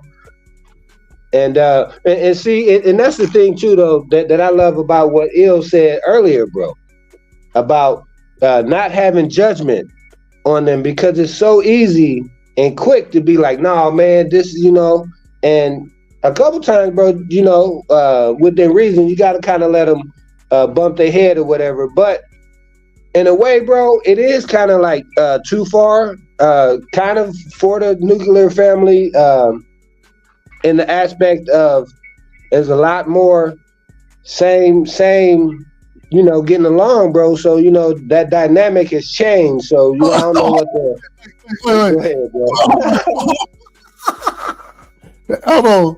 Did you... Hold on. I got it. Did that man, he said same, getting along. What that mean? I want to touch on that, though. The point that D-Ray, and I don't want to miscredit or misinterpret it what my brother's saying, but from my comprehension, and that's another thing we're going to talk about during these topics, man. We got to go over the demographics of what they take away from the the American indigenous man versus the other people. Our comprehension level is very, very high due to the fact of the circumstances. So what he was basically saying. Hold on. Real quick, say that again. You said it take away from. Go ahead. Our comprehension is very high due to the circumstances where we came from. So we have to overstand a lot of things before it's even presented to the rest of the people. That's why it seemed like D-Ray was talking over your head or over the people's head, because it's more of an inside thing that we was been taught as black men and black people through the course of time. But one thing that he was saying is, like, if you take away from a culture, right, and then you want to implement something in that culture, but you want to keep and you want to instill the same thing in that culture, it's going to be hard. So you got to go to the history of that culture. Who is that? That's Big Mama, right? So Big Mama, because women outlive men due to the circumstances of our severity. That's what the whole conversation is about, and the gist of it. So one person could tell you a story, and then you can understand that story and see the lineage and know how you could be saved through your generations. But through the abuse of our culture, they make us docile to being family oriented now. So you can't have that same family like I was just telling you about, because those people that came from, if my grandmother had 16 kids, or my great grandma had 16 kids, and my grandmother had 7 kids, and my mother had 5 kids, then I had 2 kids, my sister had 2 kids, my other sister had 2 kids, and that was it out of 5 of us, because one died in tragedy, and then one died in another situation, but still is relevant. Let's just say that. You see what I'm saying? But that's the system of the culture that we grew up in. So we have to understand, if you getting things taken away from, and let's not talk about the fathers that wanted to be there, that needed to be there, that couldn't be there. So you gravitating to one type of understanding, right? And then where do that child grow, and where do that child go to get to the promised land of his ultimate apex of him being the alpha, or the beta, or just the fucking regular person, just the introvert, just the regular person that could be a leader or a follower, but don't choose to do either until it interests them.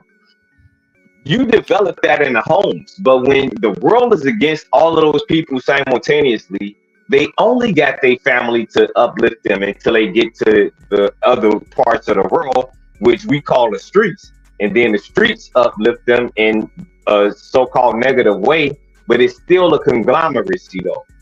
And that's what people don't understand, that we only trying to get to a conglomeracy with each other in one way. We can't love ourselves until we love each other, because we are the man in the mirror.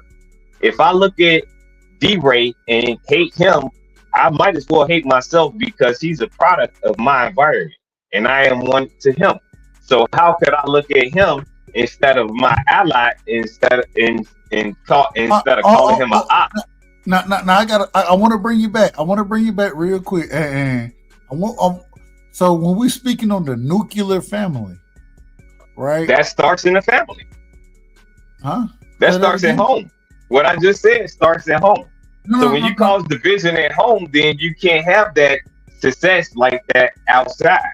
So when you break up the home, so the kids don't grow up to keep that matriarchy and the patriarch status, to stay, that you still having family reunions, you still having family gatherings, everybody still coming over somebody's house for Christmas, Thanksgiving, New Year's, and it's a family thing, then you can't get to socialize with your family like that, and it's not the same.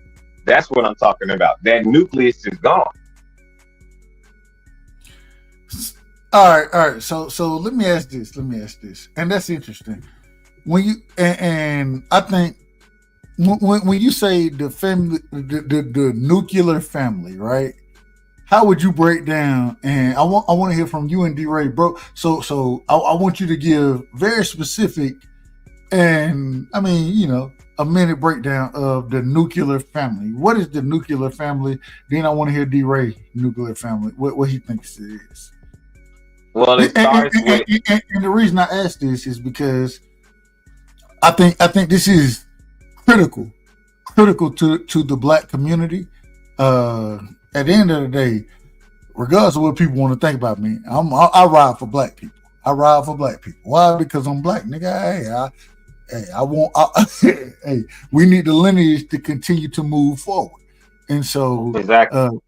So when I ask this question, this is for educational purposes, and not for y'all, for me. And when I say y'all, I'm talking about the chat, But I'm asking this for myself. How do you look at if you had to break down the nuclear family, right, in a 1-minute speech? How would you break it down?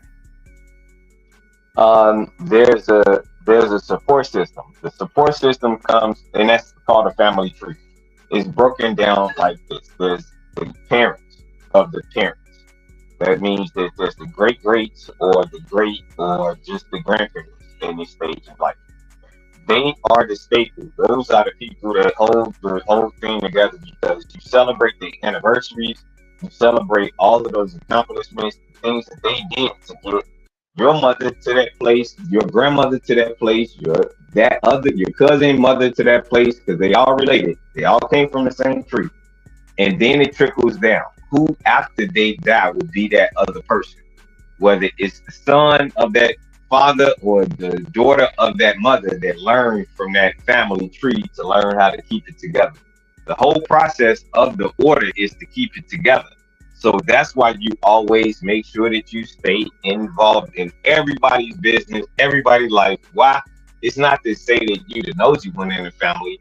It's to say that you're the concerned one for all the families. And you have to do that and make them feel obligated. When they feel obligated to something in a family, that's where it starts. Then they'll feel obligated to be loyal to friendship. Then they'll feel obligated to be loyal to family businesses that they work for if they decided to do those things, or to keep the property up and stuff like that. Just real stable base, and it keep going, and it's somebody else going to hold it down, and somebody else going to do it. That's what it is. That was the minute. Hold on. I asked for a minute. That was the minute right there. That was the minute. D-Ray, same question. You heard, and I think Il broke it down respectfully. I say this respectfully. I think you broke it down fantastically. I will say, well, before I say what I say anything, and I always got to jump in there. What the fuck I got to jump in there for? D-Ray, go ahead. Break it down, man. You heard my brother Ill. Hold on, let me set the timer. Let me set my timer back again. No. And the reason I do this, the reason I do the timer is because I'll sit out there and y'all just don't know how many times I put the timer on my motherfucking self. Y'all just don't even understand. I've been talk more than anybody, so all right, here we go. Go ahead, Rev, do your thing, Reverend Right Side. We know you long-winded. Hey, man, my thing is this, bro. As long as gems is dropping, you hear me? As long as hold on, D-Ray. Break down the nuclear family. I know how you feel about the gems. I know how you feel about the gems. Okay, absolutely. Well, I gotta make it overstood, bro. But now listen, okay? You got the two parents, the kids, and then the grandparents, right? To me, and then you got the cousins and the brothers and sisters, and the aunts and the uncles, and see the thing. Go ahead, bro. No, it's on you. Thank you very much, bro. And see, the thing is, though, is that even though we might have those people, we might not necessarily be able to have them in our lives like back in the day, right? Because what I was just thinking about is we could get together for holidays, for family reunions, and then these days we only get together for funerals. You know what I'm saying? Like, man, I ain't seen you since, So those relationships, like what you were talking about before. So I would really say, man, is that it's going to be the people that you be able to deal with in real life situations, bro, and not just have to look at a picture or go on social media or just be able to text or give a phone call, man. But the nuclear family, man, just gonna be the who's in the house, the mom, the dad, the kids, and the grandkids, as far as I'm concerned. And then, everybody else after that is what they would call an extended family. Time. But go ahead, bro. This is the thing right here. And when it comes down to the nuclear family, the only reason I brought up nuclear family is because the nuclear family is what we have to get back to. The reason I say it is because when y'all bring up, and I say this respectfully, grandparents and that's all extended, right? What it really breaks down to, you need a mother in the household, you need a father in the household, you need the kids in the household. That's what it breaks down to. That's the nuclear family, right? But it's still broken. Let me just finish. And even though we're not seeing it in at levels that we need to see it today, right? I'll raise my hand right now. I'm not in a nuclear. I'll raise my hand and say I'm not a representative of the nuclear family at this current moment of time. I'm not. At the same time, what I will say is that we have to figure out a way to fix this shit. Where we're at right now in the black community, and once again, the only reason I speak on the black community is because, well, these are my people. Like everybody ain't my people. These are my people, and these are the people I love, and the people that I grew up around and that I was raised with, and we got to figure some shit out. I don't know exactly what it is, and that's going into my next question. I don't know exactly what it is, but I got you. I don't know exactly what it is, and clearly my brother Ill knows exactly what it is. So all I say is that before anything, I think their fathers there. I think mothers are naturally there. I think there's a more natural ability for mothers to be there. I think fathers have to choose to be there versus mothers. That's my opinion. That's my opinion. But I want to hear your like you hear how I'm speaking on these things, and I think there has to be some type of way we all move. Well, not all, but we move back into a functional a functional dynamic that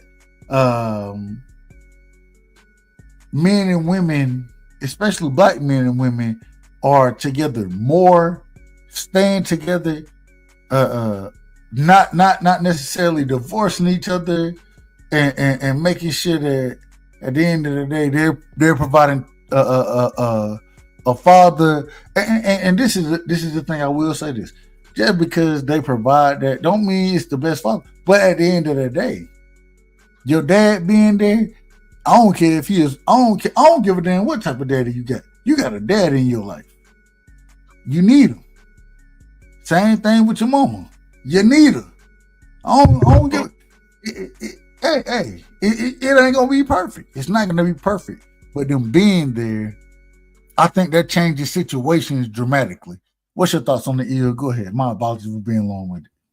No, you are perfectly fine, and you right about everything that you said. I didn't disagree.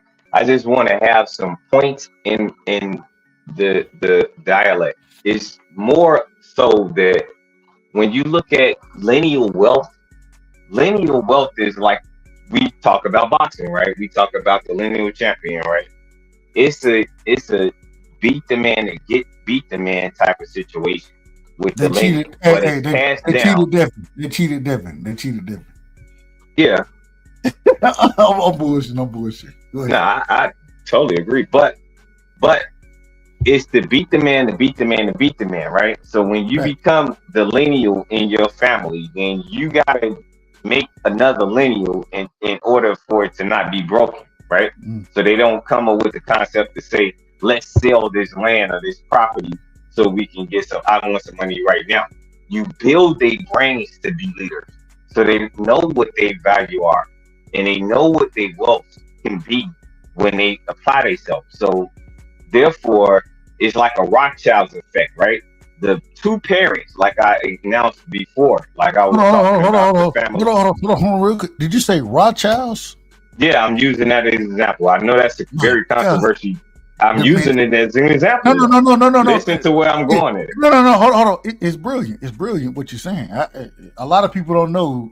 Go ahead. It's brilliant what you're saying. But it's brilliant. It's the generational understanding versus the wealth, because the wealth is already there. The generational understanding of the concept of wealth is implemented. That's the importance of lineal wealth. How to keep wealth. Right.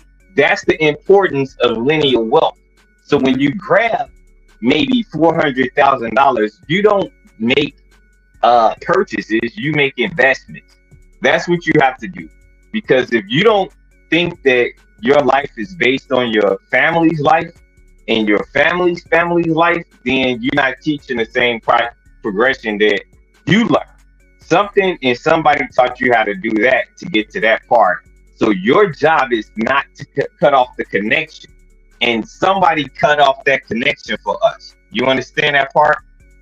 Yeah. Hey. So when you burn down, let me finish though. When you burn down and sink 60 plus cities that was diverse and thriving just as well as a Wall Street in Black America, then you could understand where the anger comes from about the progression of our nation, because it didn't have to be like that. Nobody else had to succumb those type of threats to their livelihood of progression like we did.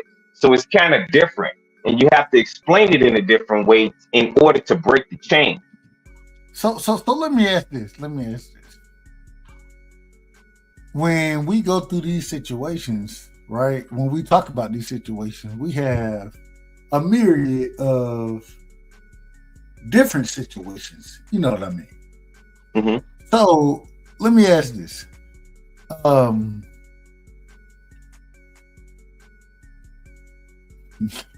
All right, fuck it. You know what? I ain't even gonna do it. What I'm gonna tell you, I'm gonna tell you the truth. I'm asking this question for personal benefit. Do you understand what I'm at? What I'm telling you? I'm asking this for personal benefit. So if this was you, right? You have 67 acres of land, right?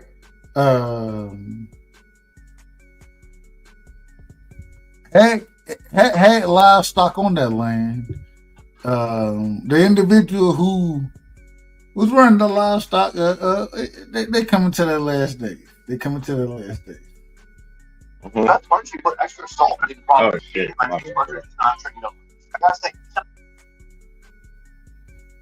They coming to their last day. Okay. The livestock is still gonna be there, right? It's gonna have to be distributed accordingly. But I mean, we talking about land. We talking about timber. We talking about a lot of different things here, right? What I'm asking is this: do you sell the land, or do you admonish the land for the resources?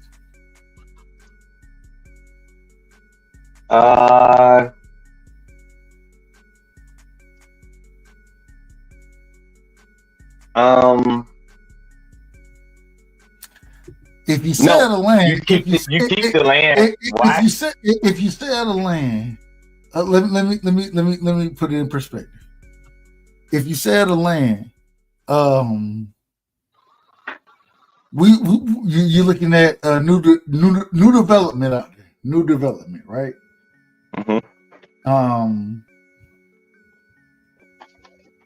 $6 million, $6 million to sell your land.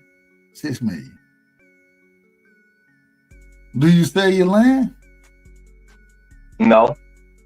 Yeah, that's what I just looked up. You don't sell your land. You don't sell your land, bro. No, that's over like 600 and let's say in square feet. That's over like 650,000 square feet of land. That's a lot of land, blocks and all of that type of stuff when you're talking about it. I mean, neighborhood. It's a neighborhood. But that's what they want to do. They want to develop.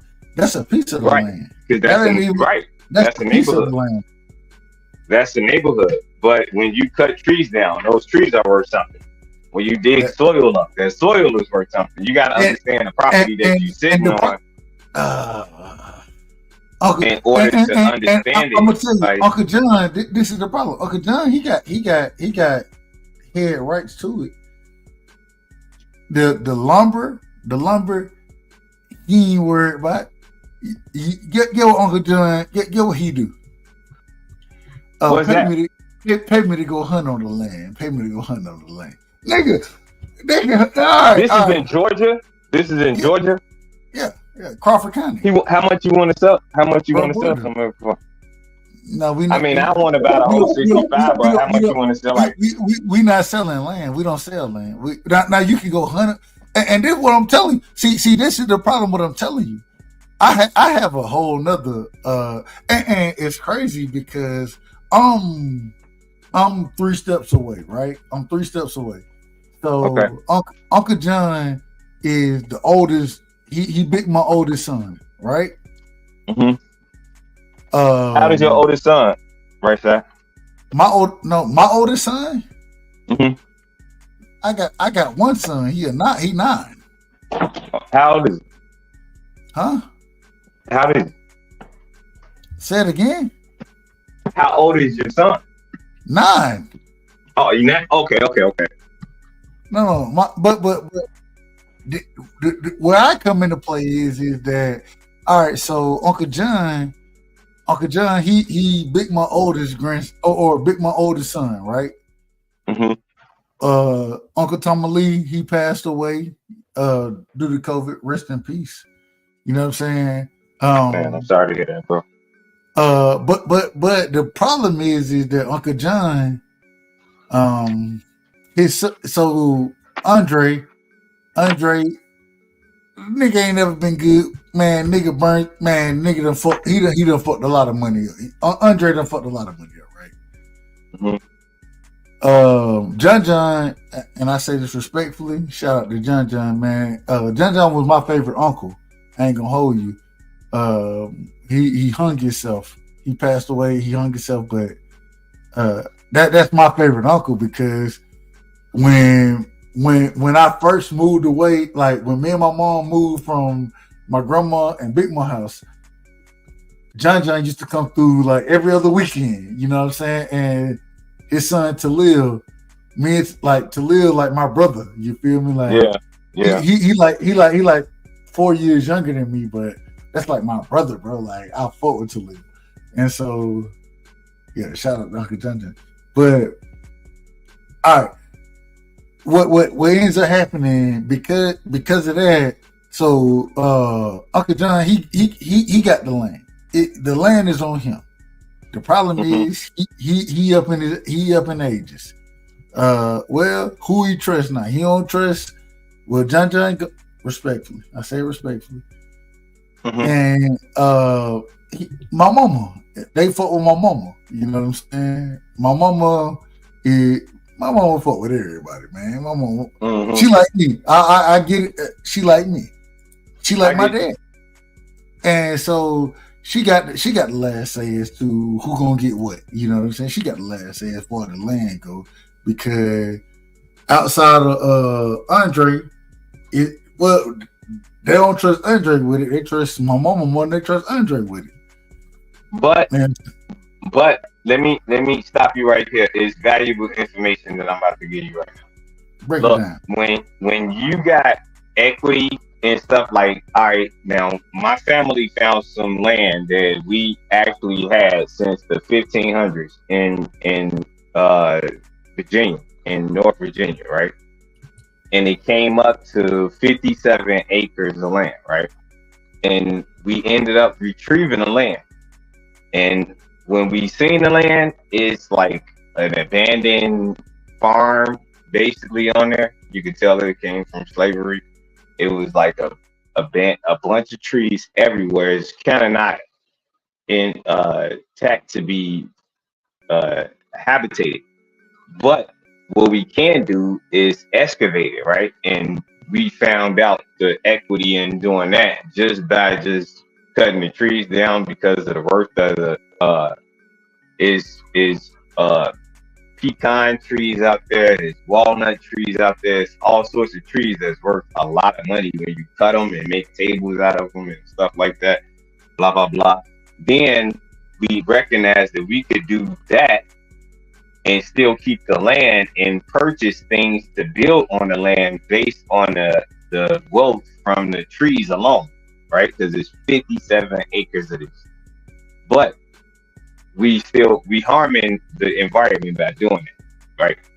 So it's people's thoughts on it, because the people that found it out about the property is not the sole owner of the property. Say me, my sister, and my cousin, my oldest cousin, found out about the property, then we not the sole owners of the property. It goes into the family name of the property. So all of our family have something to do with it. It's not just us. That's how that type of thing have to go. But you own your property in a way that is supposed to be done through just people, right? But in order to get around anybody wanting to take a portion and selling it or doing their own thing, you put it in a trust, and then it gains equity and an amount of security for your family to get paid annually off of the value and the revenue of the property. So it's something that you could decide to do on your own, or you could excavate some of the land on your own to build different things, like whoever know how to weld, they could build a welding shop to make pipes and stuff like that. Whoever know how to do CDC work, they can or a CDC operator, or anything with lathing or sheet metal. They can do that out of their yards, cars and restoration. Anything that brings a business, you can bring to your land and get paid off of it, and put it in a family trust that everybody will get it like it was an insurance policy on everybody's life. So say that the land is worth so much, you get a revenue from it, like you build a butcher shop. When you get more cattle, you get a bull that's just gonna go nuts on all the cows. Then you get a butcher shop and you sell butcher items, the things to cut them, things to sell them, everything to start a butcher shop on your own and make your own butcher shop with the finest meats and products that they want in that area. And then you can go global with that and keep it in a family equity name so it can gain trust and it can gain wealth every single year. And before you know it, you will have money that can go to the whole family and nobody want to be greedy and take anything.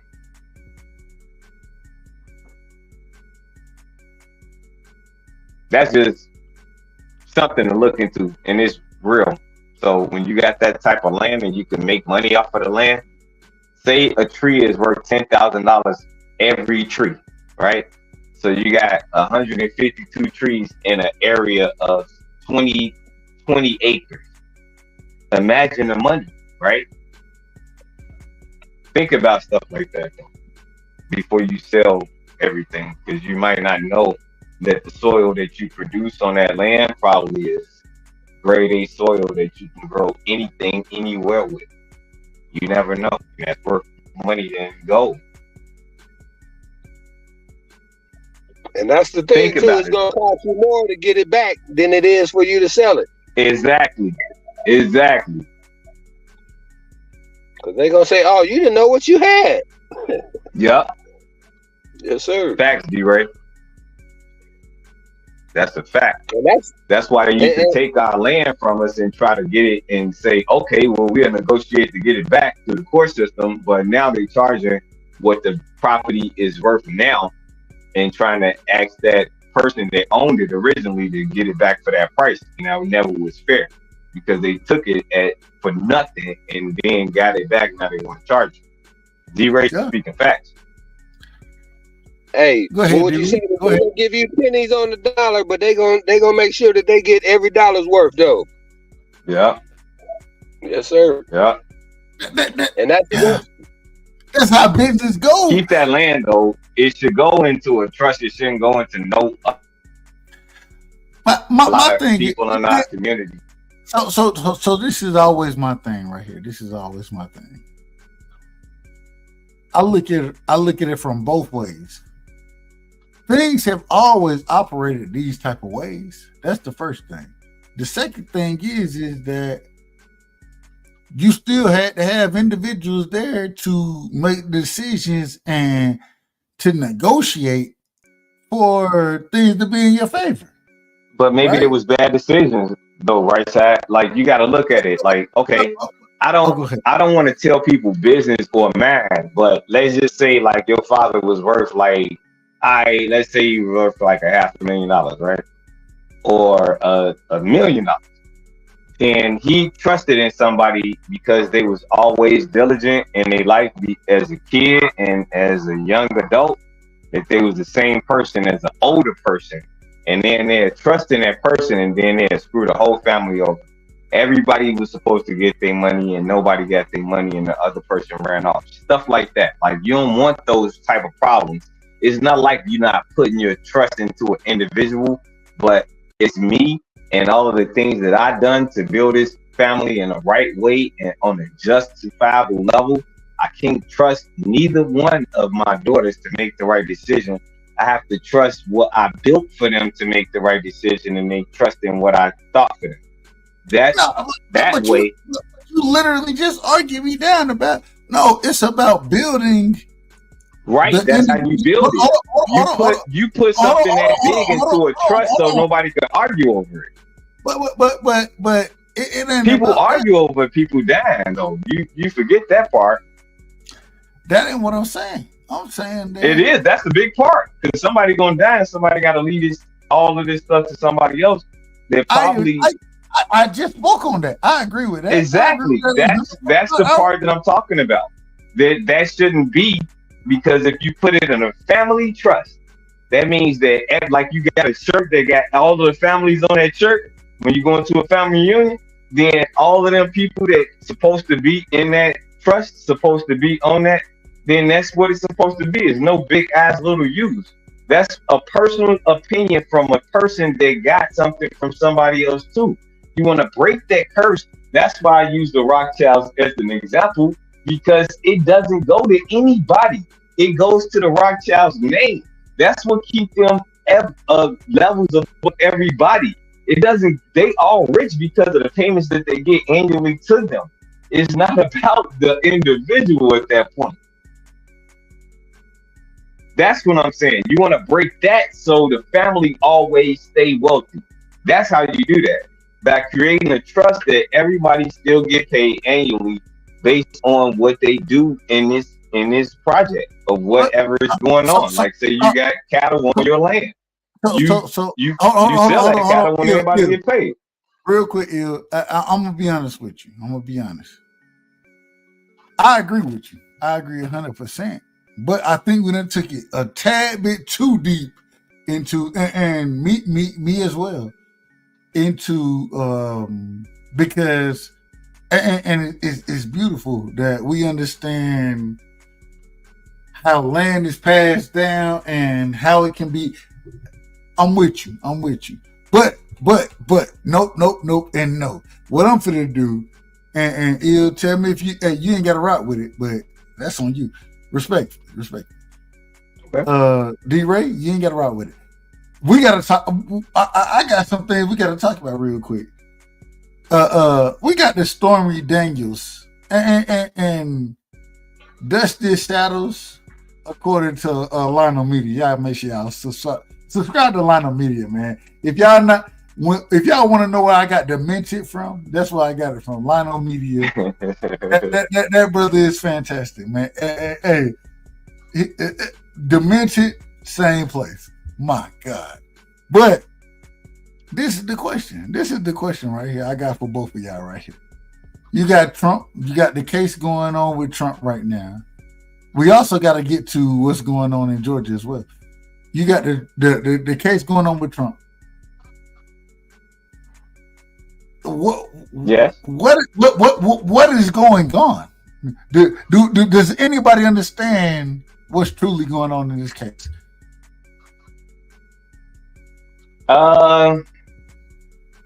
No.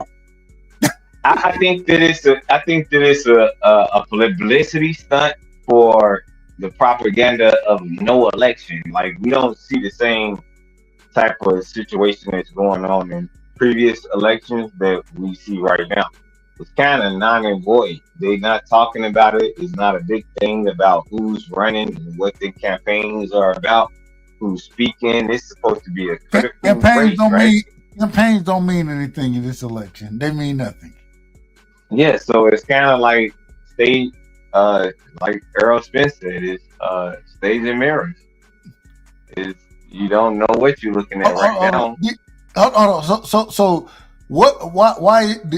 I want to ask you, because I got to go to D-Ray, and D-Ray is my political what do they call it? Political commentary. D-Ray he know politics, but he give him some help right here before he have to get on here. Why is Trump on trial right now? Why is Trump on trial? Because he a threat to American public. He's not with the program. Like, he evidently not with the program. No. Hold on. I'm telling the truth. I never voted for none of them except Trump. Let me rephrase it. The case. I'm talking about the case. I reiterate. Hold on. Ew. I'm not disagreeing. Hold on. I can't let you just go off like that. You got to give me. I need a case. They're telling me Trump is on trial right now, right? Yeah. And it's about the Stormy Daniels. I don't even know what's going on with it. I don't know what's going on.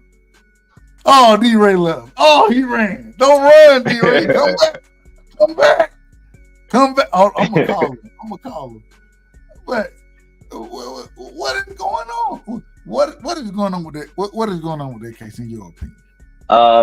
I think that this is staged on purpose to make it run concurrent with the election, and it's a diabolical scheme against the Republican Party because they hit the jackpot with this guy.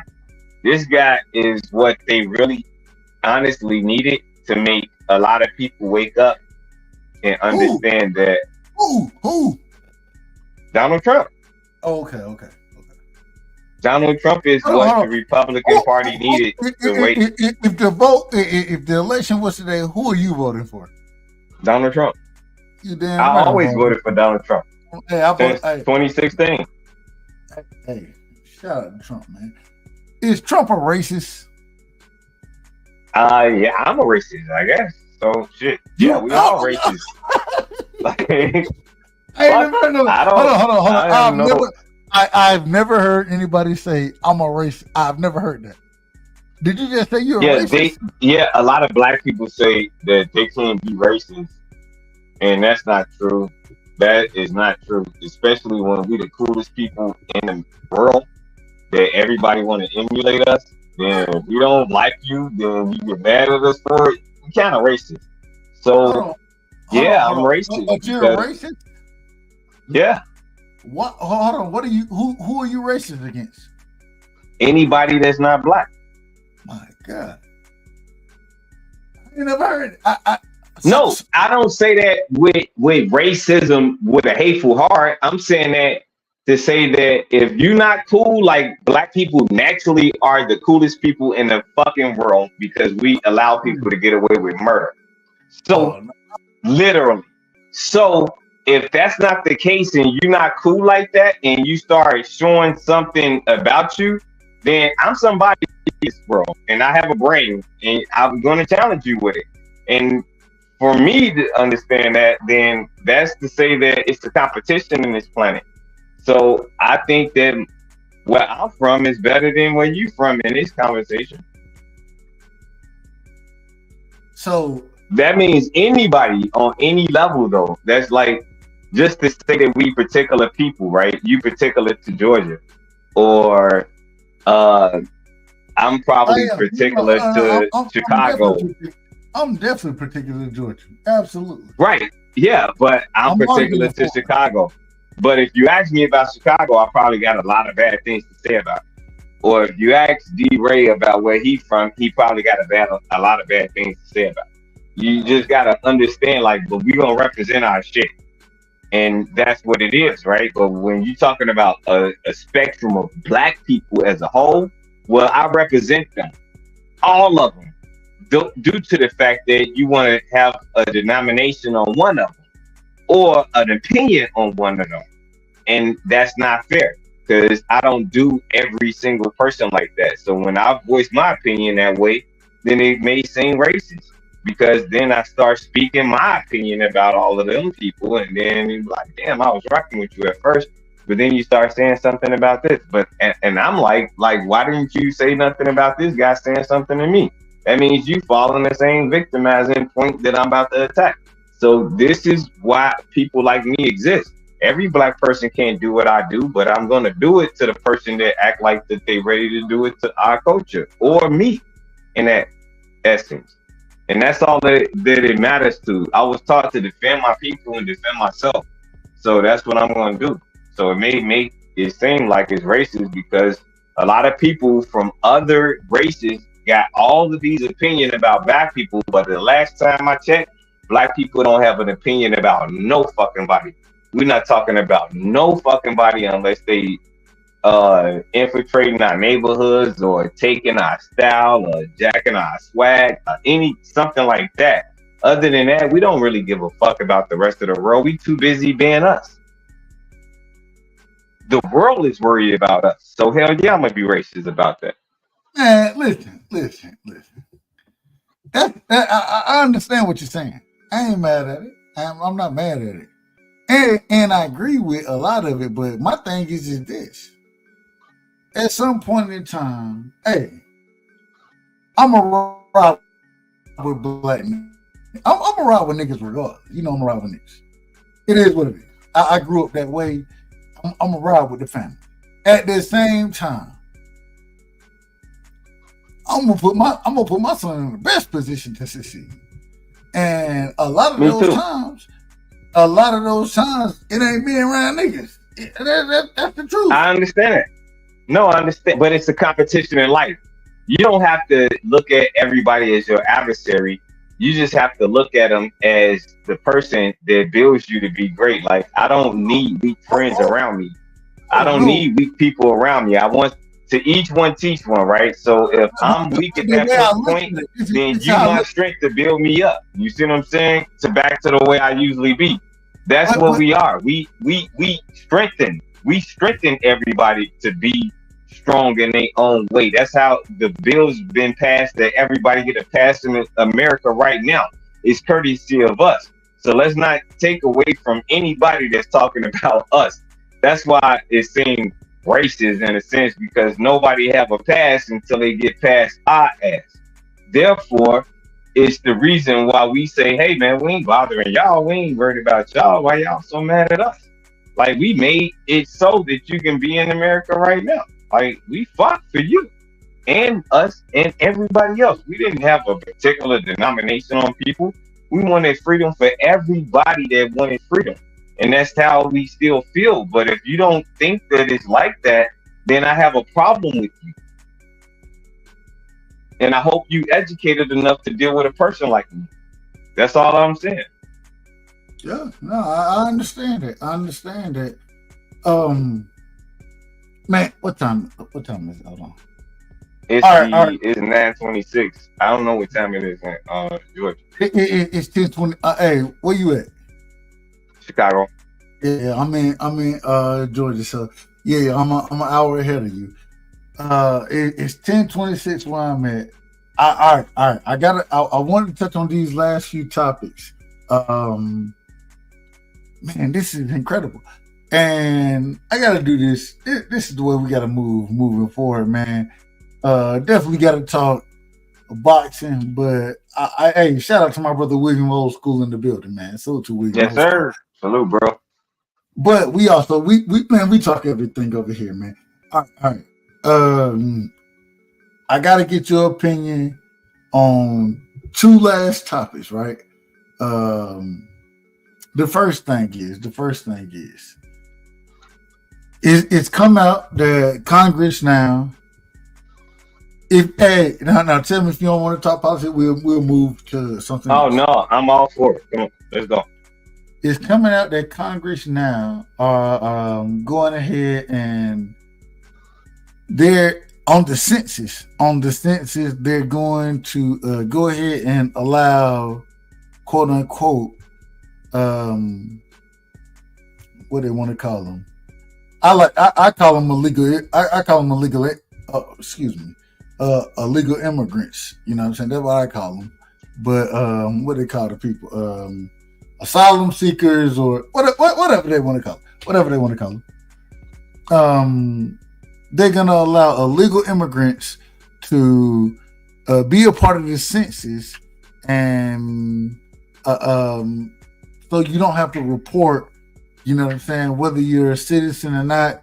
And what's your thoughts on that? What's your thoughts on that piece right there first? Because go ahead. Honestly, to be honest, and this is real personal to me. Like, if you make it to America and you doing something that you want to do, like become somebody in this place, I don't know why. I don't understand why I would do it where I'm from.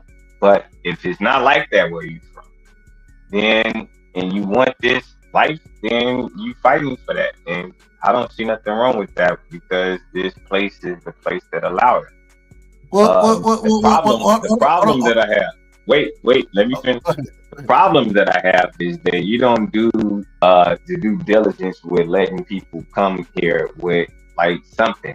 If I wanted to go to Brazil or England or Paris or Spain. I would have to present what I'm going there to do for a living, and it coincide with what they looking for, right?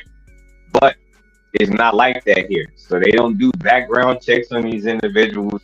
They don't know if they was child molesters. They don't know if they did all harmful things to women. And we know what we're talking about. They don't know what they did in the effort to say that they was fighting for their life with the fingers up. But I do understand that this is a free place and you get to show who you get to be here, and you don't have to be who you used to be.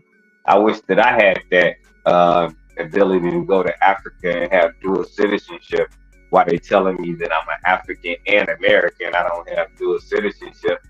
If I commit a crime, I'm going to jail here. You're not sending me back to Africa. So we need to talk about some other things about these immigrants while they're getting over here, so we could denominate ourselves as something that we can get our land back. That's what we need to do. But this is the problem, and then I want D-Red to cook on this. This is the problem right here. I don't disagree with what you're saying. What I disagree with is that what Congress is doing. Matter of fact, the immigrants themselves, the illegal immigrants, whatever you want to, the migrants, whatever you want to call the people, respectfully. I say that respectfully. But the individual who are over here at this current moment in time, and across the border. Yeah, you want to know one of the most interesting things about the individuals crossing the border? Y'all want to know something interesting? So 2 years ago, the majority of those individuals came from Guatemala, from the quote unquote Central America countries, right? You know what they came from Africa too. They came from a lot of places. Wait. You didn't hear what I said. I said 2 years ago. Yeah. Oh, okay. I'm sorry. Yep, you're right. Hear me out. 2 years ago. But as of today, you know the majority of people come from? They come from Africa. They come from China. They come from Eastern Europe. Yeah. I mean, these people, they done took a flight some type of way. They got a flight over to the damn. What? How they get a flight? They get a flight. Don't get me started. On it. I ain't going there. What I'm telling you is this right here. What I'm saying is that all this shit going on. Okay. Hold on. My thing is fine. All right, if they're in the country. Why the hell would they affect the electoral college? Why would they affect Congress? Why would they be able to be counted in the census when these individuals aren't even a part of the country? Why would they be able to get? How does that even make sense? It doesn't make any sense. To vote Democrat.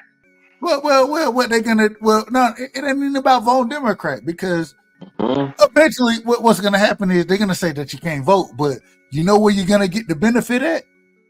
When Denver now has 41,000 more people in there, instead of having one seat, they got 3 seats, right? When New York don't, this is how they doing it. It has nothing to do, and this is, I will say, it's brilliance it's corrupt brilliance, but it is what it is. This is brilliant. Instead of saying we want them to come in and vote, no, we don't want them to vote. They ain't got to vote. Don't worry about that. But we want to count them on the census. We need them counted on the census. That's the point. You ain't even got to tell them if you a citizen on the census. Hey, you are exactly right. That's how they changed our denomination from indigenous to African American through the census. Amazing, isn't it? That's crazy, bro. You hit that shit on the head. I didn't know where you was going, but you led it to a promised land, and that's it. If anybody listening to this, pay attention to what he was just saying. Investigate the Census Bureau since 1862. And this is the other thing, Il. This is the other thing. if you go look at the latest census, you know one thing they don't ask anymore. What they've asked for years: are you a citizen? They don't ask that no more. They don't ask that. It's not a qualification of citizenship on the census anymore. Yeah, you're right about that. That's incredible. Damn. And they're doing it for a reason. See what people want to sit here and tell me about. They want to tell me, well, these people can't vote, that whatever. All right, well, I'm not talking about that. What I'm talking about is if they and then go and look. What are the cities that bring them in? What they call them? Sanctuary cities. Mm-hmm. What are sanctuary cities? Democratic cities. Democratic cities. All of them. And guess what they get? All the Democrats. So now that the Democrats bring in these people, that's why they want to count it on the census. Why? So now we can add an extra seat here. We can add an extra seat there. We can add. No. It's a brilliant plan. It's brilliant. It's corrupt in the motherfucker, but it's brilliant. It's brilliant. The problem is that the majority of individuals ain't smart enough to look at this shit and understand what's going on and call it out for what it is. And then when I call it out for what it is, get what they tell me. I'm racist. All right, y'all got it. All right, I don't know what to do. I have no clue what to do anymore. I have no clue. D-Ray, drop some downs on him. Yeah, hey, William said he gonna pull up. Pull up, William. Hey, bro, I think that y'all making great points. And if you're talking about the census and who gonna benefit, I think it's probably gonna be California, Texas, Florida, probably New York. It's not gonna be Texas. And this is the craziest part about it. So if you look at what's happening, right? Texas, they shipping them motherfuckers out left and right, right? Yeah, but they still there. Hold on, but hear me out on this. They shipping them out left and right, but guess what? They also getting. Oh my God! Hold on, wait a minute. I got to do this the right way. I don't do this on a regular basis, but when I have the family in the building, when I got my brother, the big homie. You feel me? William Old School Arnett is in the building. Salute, family. Man, you know what up, my guy? No, I got to tell you one thing. You call me Scrub Right Side again. When them What up, my brother? What up, family? What up, my brother? I ain't got no problem with it. Let me tell you about these illegals, right? He kicking with me. See, I told you. He agreed with me. Go ahead. Let me tell you about this shit. New Orleans after Katrina. We had New Orleans, Louisiana, period, had a great construction industry going on. Kids coming out of high school, young men, black, white, didn't matter, would take construction jobs while they were trying to figure out what they were doing, whether they were going to go to college, whether they wanted to stay in construction, whether they wanted other jobs, all that shit. 2 years after Katrina, these illegals came in.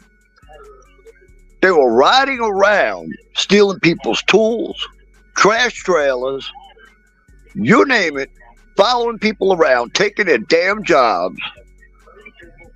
Now, at this point in time, our kids are shooting each other up on corners because they can't get jobs.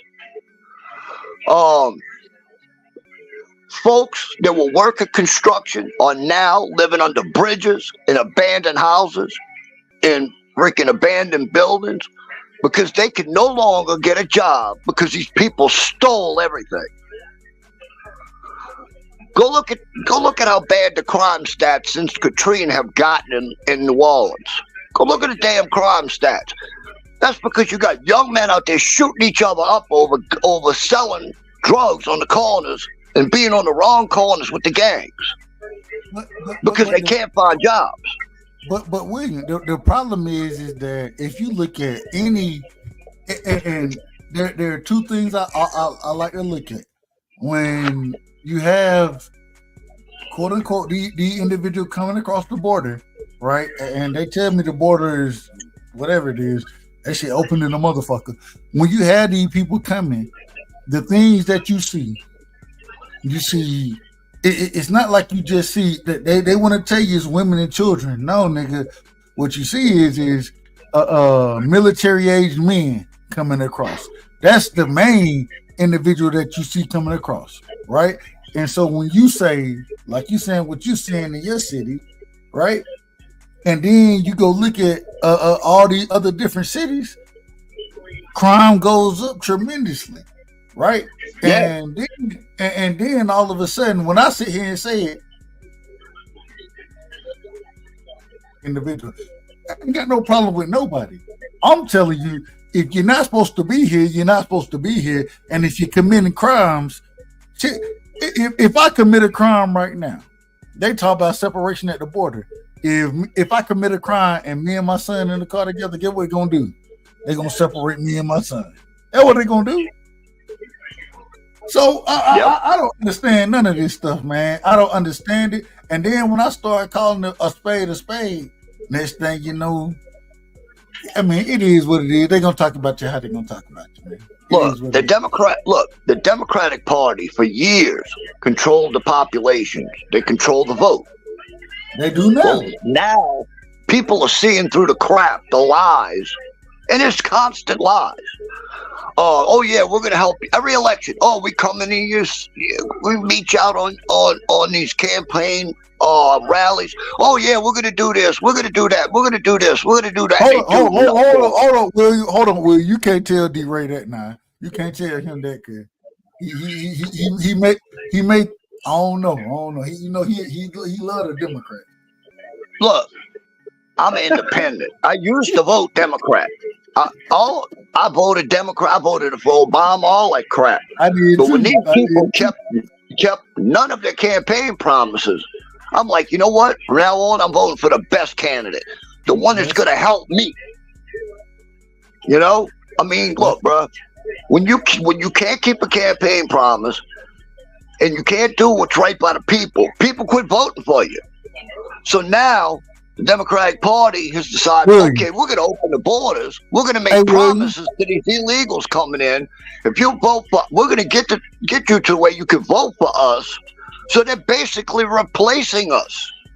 I'm putting everybody on the hot seat right now. I'm putting everybody on the hot seat. Who y'all voting for, man? I'm telling you, I'm voting for Trump. So I am too. D-Ray, that man scares the fuck out of me, but I'm telling you what, I'd rather have him than Joe Biden. He better than Joe Biden. I don't give a damn what Trump do. I don't give a damn what Trump. You know one thing. What we about to do is go to the logistics of the problem, right? Oh, before we get there, I'm finna tell you the truth. I don't give a damn about the logistics of the problem. I don't give a damn about none of that. You know what I give a damn about? My bottom line. I give a damn about my bottom line. All right, that's a part of the logistics. Well, we'll get that in, but my thing is at the end of the day, my bottom line done been much better under Trump than any of these other motherfuckers, respectfully. And okay, that's a part of logistics, man. We got to talk about things that we got to combat. Hold on. And this is the thing. Hold on. This is the thing. I couldn't stand Trump. When I didn't even believe. Well, first off, I didn't even deal in politics at that time. I didn't even deal with politics, and I was like, ain't no way this motherfucker finna win. And then he won. I said, God damn, boy, this nigga won. How the fuck did he win? This guy. Yeah, I knew Hillary Clinton, even though I think she a crook like a motherfucker. They done killed so many people. Them and Diddy, they in the same.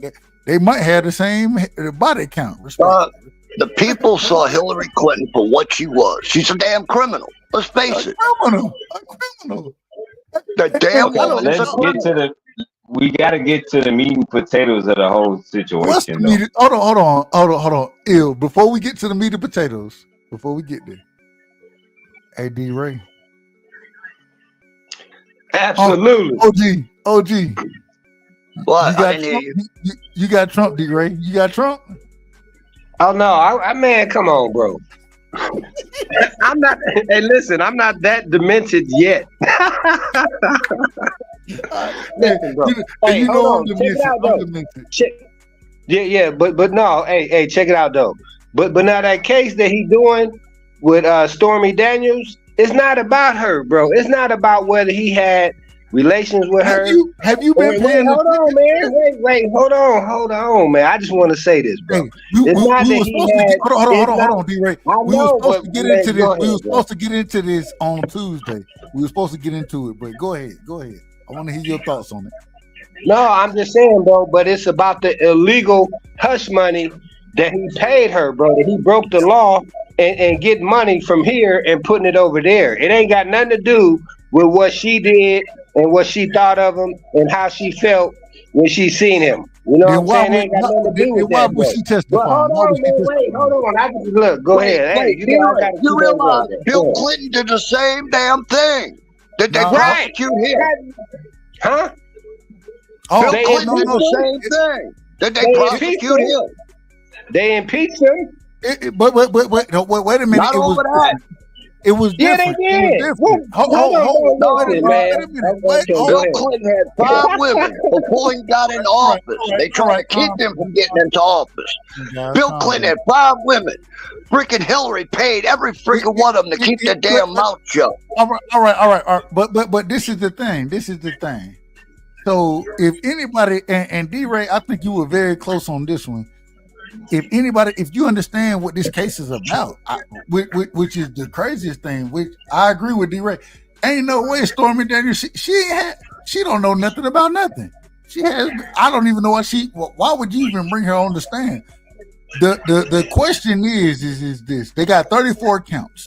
There are 34 counts, and they're all about him, whether the money that he paid Cohen, right?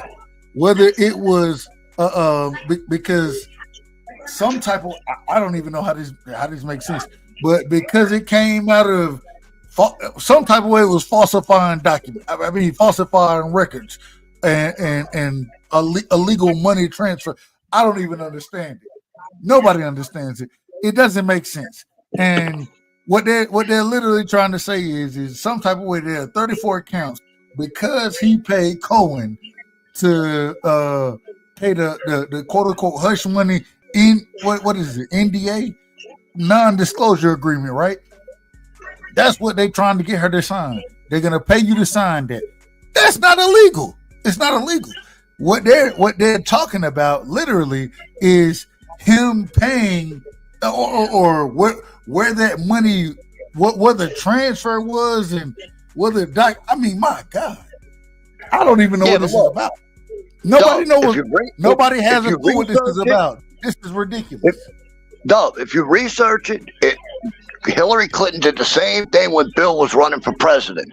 Bill had 5 women, 5 accusing him of rape, all kinds of shit. Hillary paid every freaking one of them all. Everybody pays NDAs so he can become president. The problem with Bill is why he got impeached. Look, the problem with Bill, why he got impeached, was he couldn't keep his damn willy in his pants, and he had to go mess with Monica while he was in office. That's why he got impeached. No. Bill didn't get impeached for Monica. Bill got impeached for lying. He got impeached for lying. You feel me? It had nothing to do. He got impeached because Monica had some good head. No, under oath. She gave him some good head, man. She has some good head. I can't lie. Like, sometimes you gotta give it up. We men, y'all gotta stop playing, man. No, I agree. I mean, I agree with that piece of it. Now, I agree with that. But at the end of the day, the reason he was impeached is for lying. You're right. No. But let's just look at the injustice of this election. Like, it's trying to be derivative to a circus case. Like, it's trying to make a mockery of somebody that's clearly going to win because they know that Joe Biden, dead Joe, is gone. Like, we not looking at Joe Biden right now. We looking at a dude that's about to be dead. Hold on. So let me ask this. Let me ask y'all this question. Does Joe Biden? Do y'all believe that Joe Biden truly makes it to the election? I think they have Gavin Newsom waiting in the wings. I mean, I think they may be testing out multiple. Well, I mean, the vice president got to step in to be the president. So, well, we don't. Her respectfully, I say this respectfully. Her record. Respectfully. That happening and a war happening. Let's just look at it. We throwing things in the atmosphere, right? So if you're doing that, then let's throw into the atmosphere the truth of how legislation and executive legislation happen. So in the executive level, yes, okay, in the executive level, would never be president. She would never be president. Let me finish, bro. You can't do that. You gotta understand that. You gotta understand the theory of speculation of reality. Like if this man was incompetent to be the president, and it was announced that he's incompetent, he got a worse rating than you do. But it doesn't matter about his rating; it's a matter about his health. He's not competent to be the president. It's vivid to everybody, and we understand. It's visible. It's right in everybody's face that he can't be the president. Biden isn't incompetent anymore. The man can't complete a sentence. No. This man is a fucking vegetable. I love this. You know how old people go back to being 3? He like back to being 3. He don't know anything enough to even speak at this point. So he just a stage. The man got diapers on. Yes, he literally does. So you want to sit here and tell me about a president like Vladimir Putin? If a president could fight, Vladimir Putin would beat all of the presidents' ass. He'll beat the shit out of Joe Biden, bro. He'll beat all of them. Even Barack Obama. All of them. No. Yes, he will. That man is. What's his name? The nigga Kim Jong in Germany. No, in Germany. In Germany. He alright. No. That was Meghan Markle. In France. It's a Russian, man. In France. Vladimir Putin is a Russian. You know what Russians do. Hey, no. But I will say, Russians take steroids. But Vladimir Putin, he was in the KGB. Like Vladimir Putin, he is a real G. Like the nigga, he got some skill behind him. I give you credit on that. Hey, I got somebody who I would take in a celebrity boxing match versus Putin right now. Oh boy from Lithuania, up there in Ukraine, Zelensky. I think Zelensky put hands on him, bro. Zelensky, hell no. Putin squashed that dude. Hey man. Putin whoop his ass. Hey, look, they still Putin is the biggest strong motherfucker. They still telling us that Ukraine is winning the war against Russia. They still saying that. Man, stop it, man. Stop it. But nevertheless, though, you have to look at these presidents. I don't give a. Hold on. Let me ask y'all this. He didn't want to expose Jesus as black. I want y'all Putin, I know everybody hate Putin because he exposed Jesus as black. He got all the artifacts and everything. I want y'all opinion on this, though. As y'all 3 individuals up here. It's a 2-part question, yes or no, for both questions, right? Do y'all give a fuck about Israel? Do y'all give a fuck about Ukraine? Yes or no? No. Neither one. Yes. Why do you know why? Do you know why they are covering Ukraine? Hold on, really? D-Ray. Who you care for, D-Ray? I'm really gonna say both, bro. But I understand a little bit more with Ukraine and Russia that's between them. I feel that. But I'm just saying, as far as Israel go, bro, and the war on the civilians and the kids, bro, that breaks my heart every time I see one of them babies having to die because of adults, bro. But go ahead. You missed the question. Israel is America. Hold on. You missed the question that I asked. Let me ask the question again, okay? And D-Ray, I want you to hear what I'm asking. I'm not talking about and I agree with you. Stop the killing, man. In general, what we're all, and that was the other thing. That was the greatest thing about Trump. That nigga wasn't in no wars. It was peace around peace in the Middle East in this motherfucker. But that's a whole other thing. I don't want to get started there. All I'm saying is this. When I ask the question, I'm just saying, do you care about Israel? Not the war. I'm talking about the country. And do you care about Ukraine? Hey, I'm gonna say no. But hey man, at this pace, bro, this show is gonna last until Tuesday. Cause I ain't letting y'all hook with this kind of shit, bro. No, I got one last thing to say. 3-hour show already. Nah, man, fuck that. I love talking politics. Look, I got one last thing to say before I go. Hey, that's what you can say as much as you need to, my brother. All right. As far as Ukraine goes, let's look at it this way. Back in the 60s, Russia put missiles on over there in Cuba. What did we do? We almost went to war with Cuba and Russia. So now America wanted to stick missiles on Russia's border in Ukraine after we promised we would never pull Ukraine into NATO. Russia saw that as an absolute act of war, basically. And I don't blame them, because look what we did when they tried to do it in Cuba. So Russia was only protecting itself. Zelensky is all about the freaking money. We got chemical weapons facilities over there in Ukraine that belong to us. Zelensky That's what they're hiding. He getting paid all over the place. That's why Biden and the Democrats are funding that war, because of the damn chemical weapon plants that we have in Ukraine right now. You gotta go. You gotta do a little research. But anyway, look, bro, I gotta go to work. Hold on, bro. Before you leave, though, I just want to make sure that you did your research on this.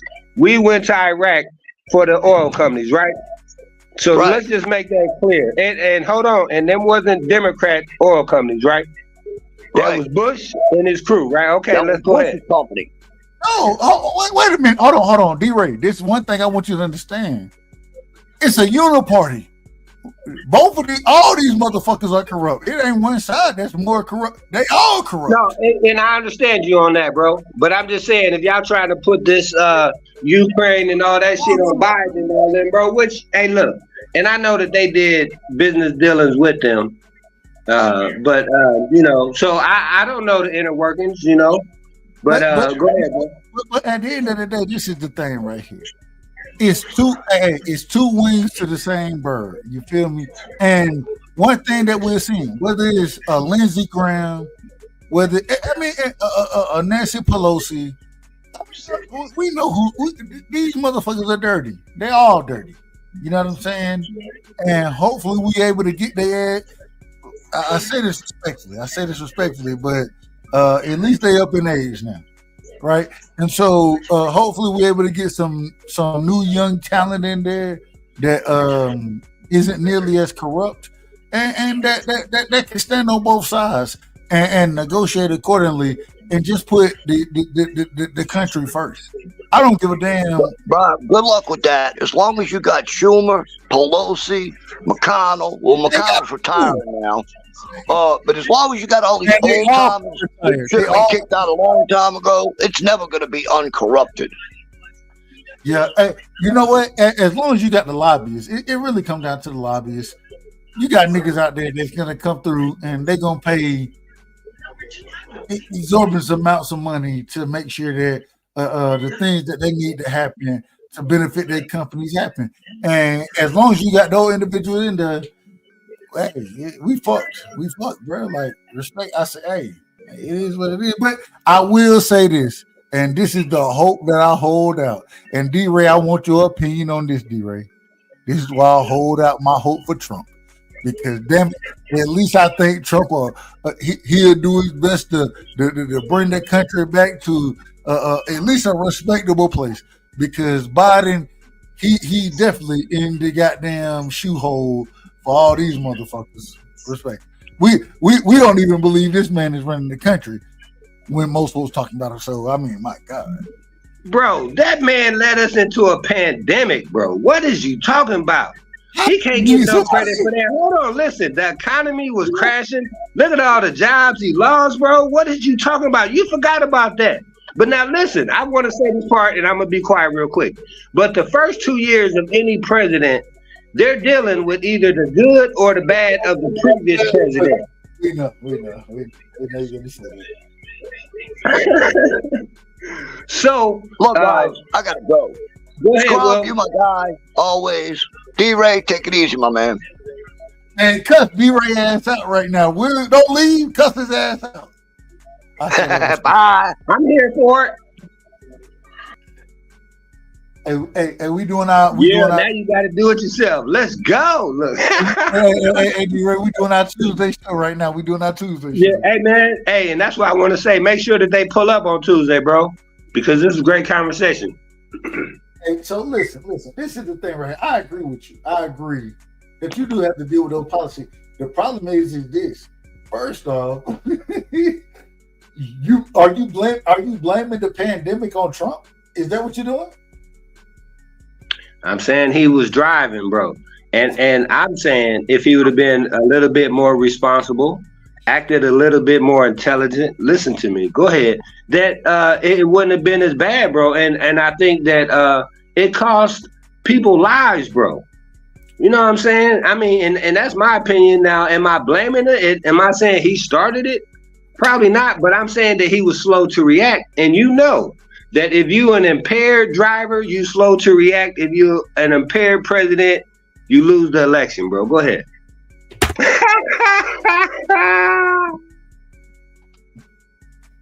Uh-oh. I got it now. Go ahead. Listen. Was that funny? Hey, listen, bro. Oh, wait a minute. The first thing is that I appreciate you because I can't have this conversation with a lot of individuals, and I love talking politics. So I appreciate you allowing me to rock with you like this because, hey, I mean, so get back into it though. The man, first off, couldn't predict the quote unquote pandemic was gonna happen the way it happened. The second thing is that he was the one who came up with the vaccine to shut shit down. The third thing is that even with the pandemic happening, he had the economy at a higher level than Joe Biden ever had the economy. And now the way the economy is, especially prices. One thing that y'all want to talk about as Democrats, and D-Ray, I got to tell you, I think you're too smart. You got to let that Democrat shit go. You got to let, we'll get to the Democrat shit in a minute. At the end of the day, I watched this man, Joe Biden, inherit a good economy. And then some type of way we have inflation more than we've ever seen. We ain't never seen this type of inflation. We got 2 wars going on, right? In Gaza between Palestine and Hamas. Oh, excuse me, not Palestine, excuse me. Israel and Hamas. And then you got Russia and Ukraine at war right now. You have the threatenings of China going back into Taiwan right now. My God, you got all type of shit going on. None of this was going on under Trump. None of this. And hey, so, bro, can I say something real quick? Wait a minute. I ain't done. All right. I'm on. Hey, I swear that your 60 seconds elapsed, Rev. Go ahead, though. You're right. No, it's on you. My bad, bro. My bad. No, I'm just playing, man. You know, this your show, man. Go ahead. Hey, but listen, bro. But the thing I wanted to say is that also, if you remember, and I of course, ain't nobody gonna remember, but I'm gonna bring it up to you, is that the interest rate was at 0, bro. So the man had to say, hey, look, if you borrow money, which it wasn't me borrowing no money, but you got to pay back a fair amount of interest. So when the interest rate goes up to what it should be, of course inflation is going to go up. Of course prices is going to go up because that's not true. 30 seconds in, Rev. Go ahead though. but you, no, real quick. You raise interest rates to combat inflation. You raise rates to combat to you don't lower rates. Matter of fact, if you go back and look at it, when Trump was in office, what was he talking about? He was like, man, we got a rocket shit right here. We need them to lower rates. And the Fed wouldn't lower rates. They wouldn't lower them under Trump. You know what I'm saying? They lowered them under Biden, and then they had to raise them to combat inflation. That's a fact. Now here's the thing I'm gonna say, bro, is that I don't think that they could have gotten no lower under Trump, bro. They was able to borrow money for next to nothing, and then people that do have money in the bank system, when they're getting less interest on their money because they're not charging people anything pretty much to be able to borrow their money, bro. And now listen, man, how many times this dude done been bankrupt? I mean, come on, man. Y'all really, I mean, look, and then look, hold on, Dub, tell me this now. When he was in office, man, how bad did the national debt get from when Obama was in there, right? So, you know, all of this that, you know, that he's so much of a better businessman. No, bro, I mean, the man been bankrupt. And so when it come down to it, I just think, bro, that being realistic, because the interest rate is part, I mean, dude, because that got to do with the Fed, you know what I'm saying? So the Fed is saying we need to raise rates to combat inflation, right? To be able to help the dollar be able to retain some of its value. And so I just think, bro, that when you go and you got zero or super low inflation or interest rates, right? And then you get hit with a pandemic and a shutdown on top of that, bro. What is you left with? You left with nothing. You know what I mean? So you got to rebuild. You got to get people to get back into the workforce. You got to get companies. I mean, look, bro, people don't even want to go for their own fast food no more, bro. They want to sit there and have somebody bring it to their door, let alone cook it. Man, come on, bro. It's on you, Doug. According to Joe Biden, he had an interview the other day. He accepts that, and this is the crazy thing. Instead of just accepting it and being honest about it, food prices, gas prices, they're all at their highest right now. Inflation is running rampant right now. And according to Joe Biden, the reason that people are willing or able to deal with it because they got more money. That's what he said. You got more money, D-Ray? Just a little bit. Hey, bro, but listen real quick. I want to say this, though. I ain't got more money. Hold on, Ram. Hold on. But let me just cut you off for a second because I want to say this, too. Is I think that's part of the immigration situation is because they know, wait, hold on. Listen, bro. And this is what you call it. Both parties, bro. The rich versus, you know, it's rich man, poor man, bro. You know what I'm saying? So we all, poor men, we can't be acting like we rich, bro. We can't be thinking that we getting the tax breaks that they getting. What Dave, my man Dave said. He said he's gonna be helping me, not y'all. But now look, bro. So when them immigrants come in, they're able to start them and pay them far less than they would pay us, right? And now if you look out there on the cruise, man, I look, bro. There ain't a brother on site. You know, it might be a white dude somewhere. You know what I'm saying? But you said what on the cruise? Yeah. I'm saying like on the construction cruise, bro. Oh, the cruise. Okay. Yeah, the one that's building everything. You know what I'm saying? No, you damn right. Listen. I say this respectfully. Getting the house built. Get my house built, right?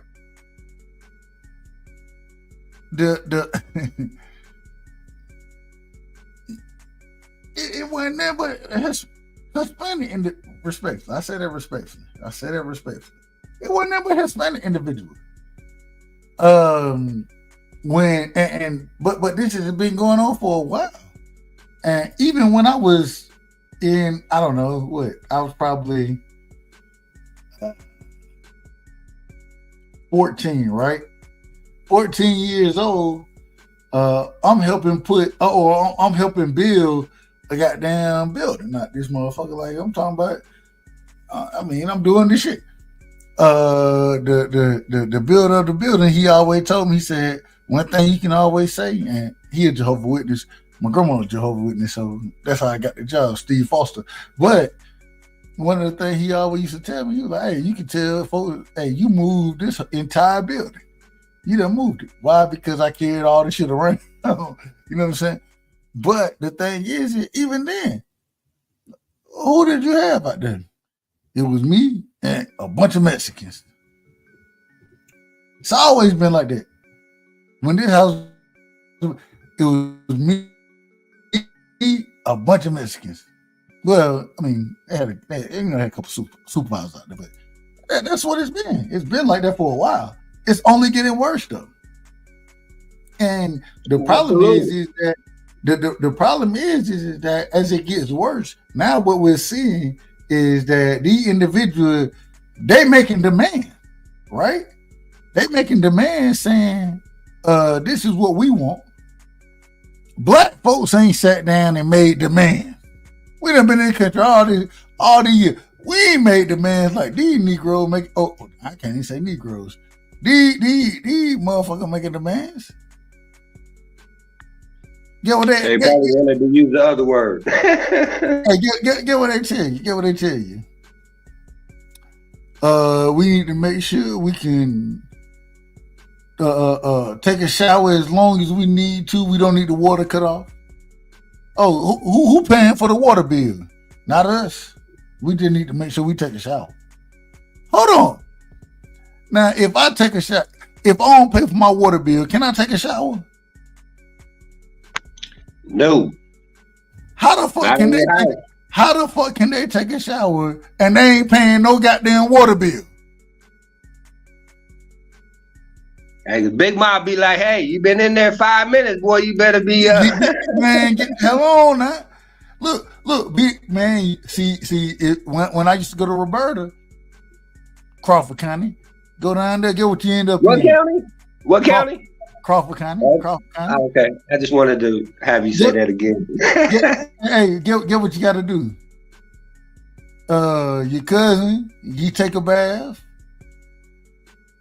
It's a tub of water. You take a bath. It's a tub of water.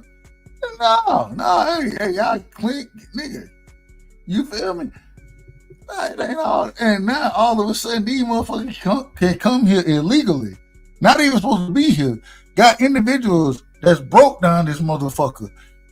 You feel me? That definitely need a uplifting moment. And you giving them shit, but you ain't giving what? Why they do that? The people who paying into the system don't get the money, but these random man, stop it, man. Y'all gotta. You can't even make this up. You can't even make. But then they're gonna tell me I'm racist. That's what they're gonna tell me. No, hey, and the part that I would like to be able to see change, bro, is I would like to be able to see us as a country be able to deal with the homeless situation, you know what I mean, with the drug problem, you know what I mean, and I mean, bro, because it's just sad, man, when these people is dying off of one hint of fentanyl, bro, and I'm like, man, what even make y'all think to be able to do something like that, bro, to play Russian roulette with your own life, you know what I mean? And see, that's the other thing though, bro, is I remember when crack was first hitting, right? And they be talking about, oh man, it's the lawyers, the businessman, you know what I mean? The dude, he left and lost his family for that, you know what I mean? And you see the dude walking to go be homeless, and you would see the mom or whatever still trying to hold the family together, you know what I'm saying? And it just got worse since then, you know what I mean? They went to meth and now the fentanyl, and bro, it's just heartbreaking. But see, the thing is that when it was crack or whatever, they just told us just say no, you know. Now when it's fentanyl and opioids and the soccer moms is getting this stuff, now they like, hold on, hold on. We got to put a hold to this. We got to stop this, bro. You know. So and see, bro, and that's all I'm just saying, man, is that as a whole, I just think that we need to be able to heal. You know what I mean? As a country, bro. So the thing is, though, it's easy for us to neglect the homeless problem if we talking about immigration, if we talking about somebody else's war somewhere else. You know what I mean? So I'm all about wanting to take care of home first. You know what I mean? And the other thing I wanted to say is that civil rights came first, bro. Right? So then they came with the women being able to get fair pay and treatment. You know, and then they came with the Disability Act, you know what I'm saying? And where all of those different things, so handicapped people, disabled folks get as much access as that they can to be able to contribute to society. But all of that is off the backs of the civil rights movement. And whatever the next one is going to be, whether it's I know they doing a lot with the bathrooms and the sexualization of people and all that, man. Whatever that's going to be, yeah. But that too, those rights is off the back of the civil rights movement, bro. Go ahead. I'm not even going to argue. All right, I don't even know where you were going with that one, but I mean the sex. My God, demented. That's what I'm gonna tell. I'm gonna call you that. You know how I am. You made it up. Demented. Listen, one thing I will say is though, I agree with you. I agree 100% with you. My problem is that like you breaking down how these things, these services, these opportunities were built off the civil rights movement. The problem is now you have individuals who had nothing to do with the civil rights movement coming in and having benefits over the individual that they was fighting for in the civil rights movement. Absolutely. This is what we got going on. And nobody, I mean, people are calling it out, but I mean, it just seemed like that it's our hey, we gotta make sure that I seen this earlier today. I go pull the video up if I need to. I seen this earlier. In Denver, they taking away from the police fund to give the new migrants. That's what they call them. I call them illegal aliens. Yep, that's what hey, if y'all mad at me, hey, it is what it is. That's what I call them, illegal aliens. But the migrants, according to the documents, documents, they said, well, we're going to take money away from the police so we can make sure that we have extra for the migrants, the illegal aliens. It's crazy. What do you think about that?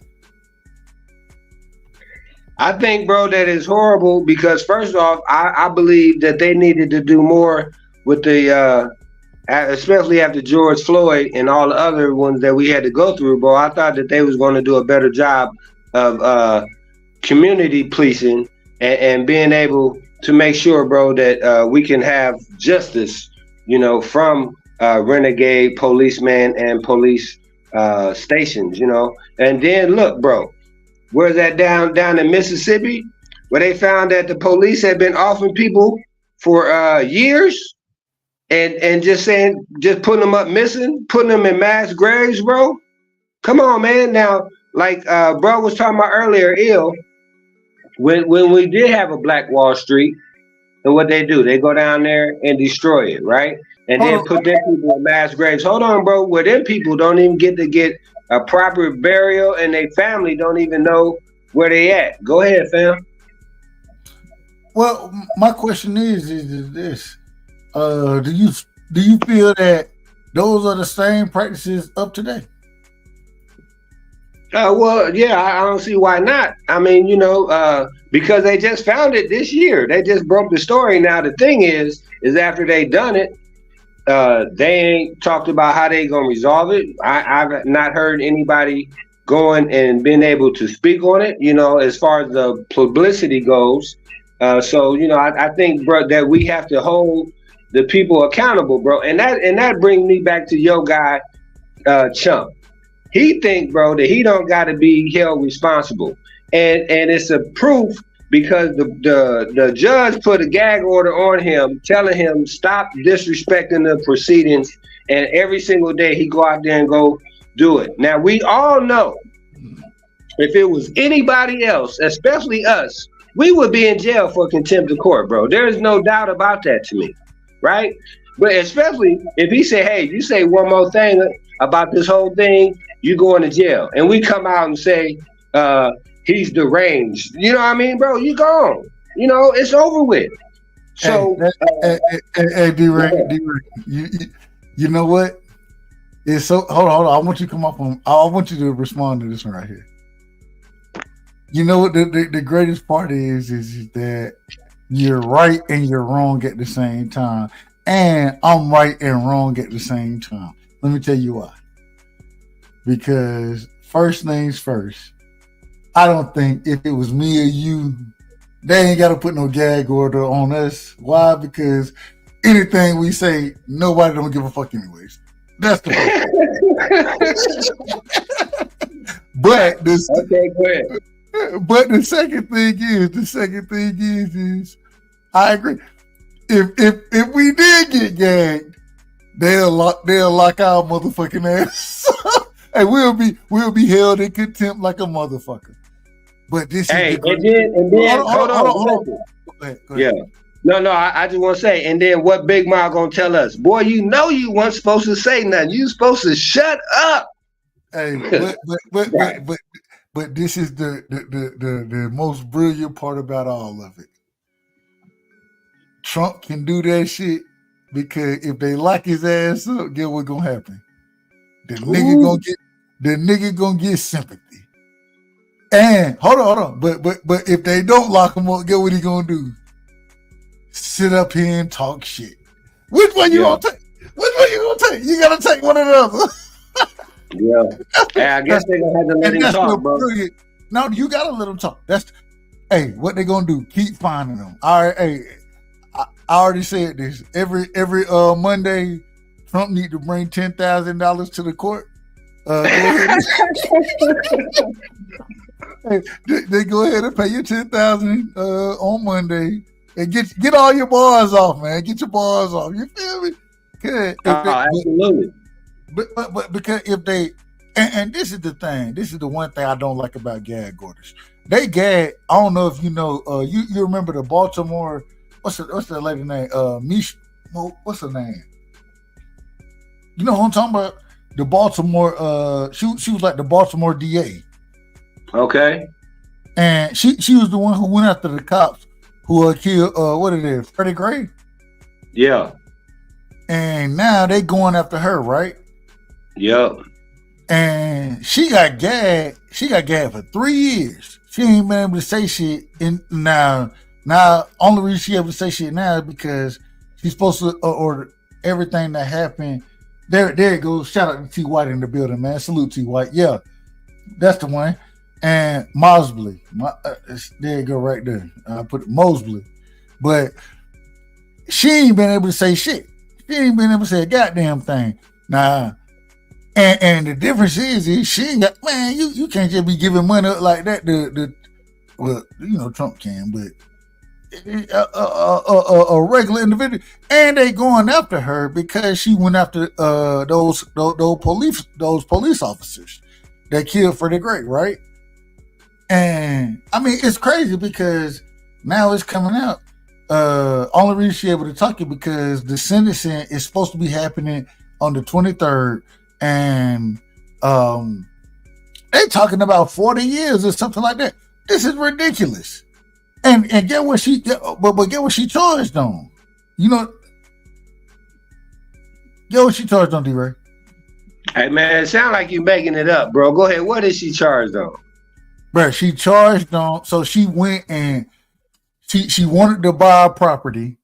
she utilized her 401k, or I mean whatever, her savings, her corporate saving, whatever, you know what I'm saying? She utilized that. But when she was buying the property, I mean, this was, and hey, I was over at judge. I was over there with the judge. So this how the judge broke it down. So I could be wrong. He might be lying about it. I'm just breaking it down how they broke it down. They said that because she utilized a certain mortgage term, some type of way she gave the money to her husband, but because you had to have the deposit, you know what I'm saying? You had to have the deposit on hand, and so whatever the mortgage was, something was thrown up. I don't know. It's the craziest shit I've never heard, and I'm like, my God, they trying to get this lady 40 years. I don't think she'll get 40 years, but for what? I don't understand it. For trying to get a loan, or for getting a down payment for a loan, and then they were talking about, well, you got to read the papers and this, that. I'm like, I understand it. Okay, cool, but is this really what we doing? Yeah. Who was the last one that got 40 years? Right. I mean, come on, man. Like 40. Why would we even, man, get it? This lady, this should have been give her probation. This is a DA. You know her record is already clean. It ain't like, I mean, my God. Yeah, trying to destroy this woman. For what? For what? And even when she went on the Breakfast Club, I disagreed with a lot of what Angela, whatever that lady's name is. Yeah, I don't know. Whatever her name is.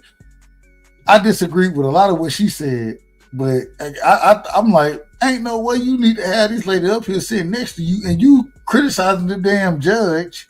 Why are you criticizing? My God. I wouldn't. All I'm saying, D-Ray, if I got a court case going and I'm about to, the judge for to give me my final sentence, and I'm sitting next to you, please don't say nothing about him. Please.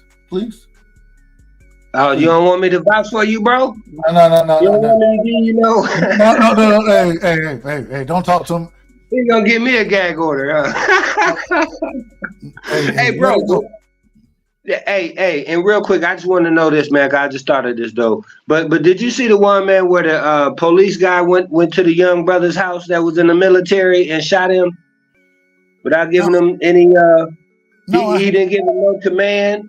What happened? Hey, listen, bro. They went to the wrong house, bro. They talking about a domestic situation was going on. Go ahead, man. You said it was the wrong house? It was the wrong house. Yeah, it was an apartment. But they went to the wrong door. He by himself, and you know your man Ben Crump is on the scene. But Ben coming through trying to get that money. Hey, and every time he do, it's a rap already, right? Before he even said words, you done won, bro. Yeah, they trying to settle as soon as possible. Right. Hey, and I just want to let you know too. A1 said bring that basketball smoke by.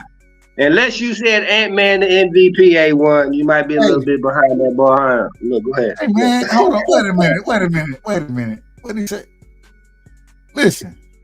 Let me tell you something. A1, I don't know what you got going on, but I'm trying to tell you.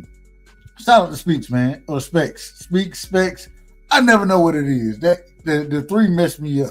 I don't know. Yeah. But I want to hear you say it first. all I'm telling you is, A1, Ant-Man, the good. Hey, I'm a Hawks fan. I rock with the Hawks because they from. Okay, Specs. Is that right? Did I say Specs? Is that Specs? I don't know. I can't read off a damn. He might have to pull up and tell us phonetically how. Hey man, you're the communication major. Let's go.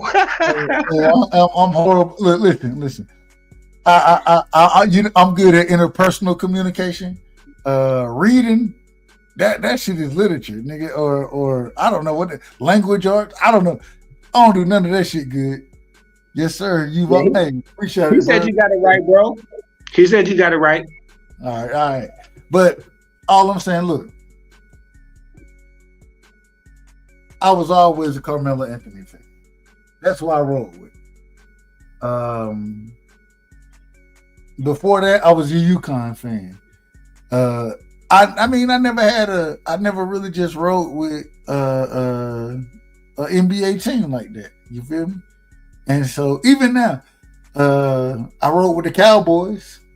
I rode with Iverson. I like Iverson shoes. Never a big fan, but Melo was the guy that I tried to fashion my game after. So hey, that's what I rock with. And I rode with Melo until the wheels fell off, and the damn wheels are in the trash can right now.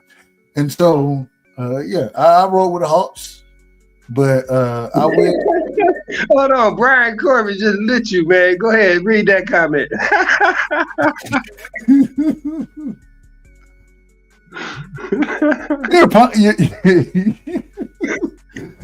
You're pontificating on some political shit. Saying you can't read. Listen, this is what I'm telling you right here. This is what I'm telling you. I rock with Ant-Man now, man. He in Georgia. He from Georgia. He was a dog, you feel me? And I rock with Ant-Man right now. I rock with Trae Young too. So I'm split between the Hawks and the Timberwolves, but I will tell y'all, anything that I rock with, it is biased. It's me being biased and me rocking with Ant-Man more than anything. That's that. He from the city, man. He ain't from the city. He from the country like I am. But I say that respectfully. Raider, what up, man? What up? Yeah. We're cracking. How's Cali out there, bro? Huh? I said, how's California? Y'all still got all them traffic jams? A lot of traffic jams, but beautiful women and beautiful weather, bro. Hey, 2 out of 3 ain't bad. You can't. Yeah. We got the best weather in all the United States, bro. Hands down. Now, hey, I'm gonna tell you, y'all, Florida got the best weather, man. I don't know what y'all. Florida got the best weather, bro. I heard it gets humid over there, bro. I love the heat. That's the best. And the problem is, I ain't never been to California, so I don't really understand California weather. I love Florida humidity. I'm used to humidity regardless. I'm from Middle Georgia, so it's humid down this motherfucker anyway. So I enjoy it, and it make the women's skin glisten just a different type of way. They may look like they sweating, but they really just glistening. You feel me? Don't your clothes get all sticky when it's hot? Nah. You gotta make sure you wearing the right. Hey, that helps you taking them off quicker. Nah, man. Our weather, bro, is it's beautiful, bro. You talking about 70s at Christmas time, bro? You know, we're 70 something degrees all day, every day around season. Christmas time down here. You know what I'm saying? Hey, Christmas Thanksgiving, it may be 70 down here, and it's that breezy 70 where we at. It's that breezy 70. Well, I'll say this, bro. There's even people from Florida that don't like the humidity. Not all, but there's some people that I've heard from Florida that they say, you know what, the only thing I don't like is the humidity. But I mean, now you don't hear no complaints from anybody out here from nothing about weather. Hey, I will tell you if you ever go to Orlando or Tampa, I don't know how this shit happened, but it rains every day. But every day. But the problem is when it rains, like it'll rain for 30 minutes and then it's 95 degrees. And that's what, you be like, God damn, boy, it's sticky to the motherfucker out here, boy. You be like, God damn. Yeah, you see, that's what I'm talking about. But Cali, I mean, well, I mean, Southern California is kind of the same too, but Southern California weather, bro, is man. You just can't. I don't know. You can't beat it, bro. It's always fucking. You can be without, no sweater, just regular clothes all every day, all times. You know what I mean? Boy. Hey, bro, real quick, I want to ask you the question, man, because they put everybody on the spot, man. Who you voting for, bro?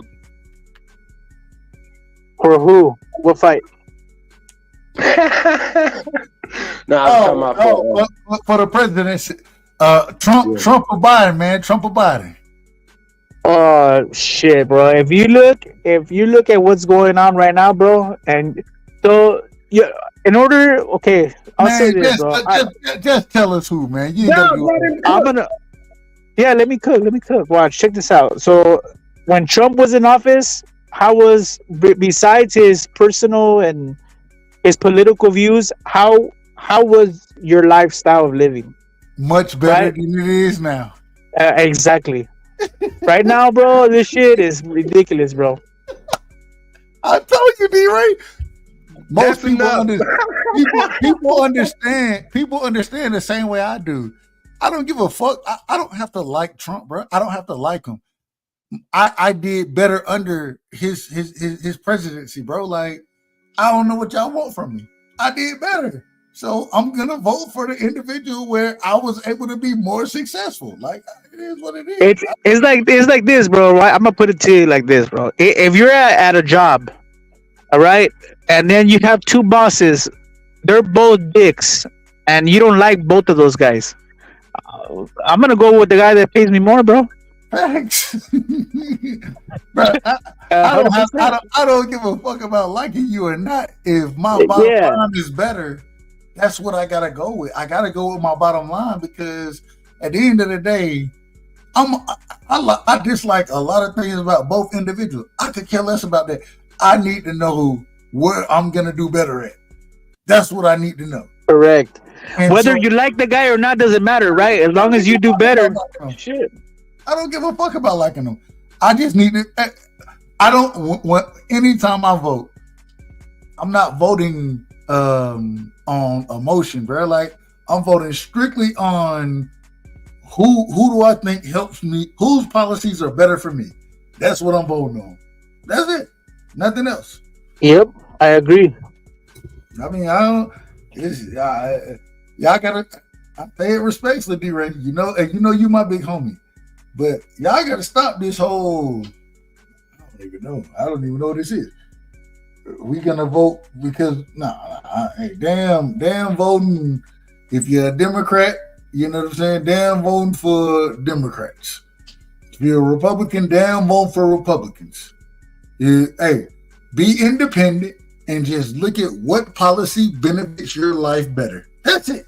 If you do that, then I think we'll all agree on a lot of different shit versus what these people be talking about. Because a lot of the shit they be talking about, I don't even give a fuck about. To be honest, that's just and that's 100%, guys. This country is all created to divide and manipulate, bro. Divide and conquer, bro. They get the people to get divided. Don't even look at that, bro. When you're looking at a president, don't look at this is red, this is blue, this is Democratic, this is Republican. Don't look at it that way. Look at like what guy is better for me, and that's it, bro. And vote that way. Fuck, hey, damn. What helps my and the best thing that can help me is to help my pockets. That's how I look at things. That's the. If you help my pockets, then I can do anything, everything else. I can do all that myself. So as long as gas is lower, groceries are lower, that's what I want. That's what I'm looking for. And then as well as long as my 401k is doing, which I said respectfully, that is much better under Trump than it did under Biden. I say respectfully. So I mean, I'm just looking. Hey, wherever them dollars coming in and helping me and my family, that's who I'm voting for. Hey, it is what it is. 100%, bro. Accurate. 100%. You gotta go Now, kid, wherever it's gonna pay you more, bro. At the end of the day, you want your dollar to go a long way, bro. You don't want it to fucking end real fast. You can't even buy shit now these days, bro. You know how expensive it is, bro. Especially out here in California. This shit is fucking stupid expensive, bro. You can't. Right now, it's like between $5 to $6. Oh my god. $5 and $6. Higher than that too. And I'm talking about regular. I'm not talking about premium, bro.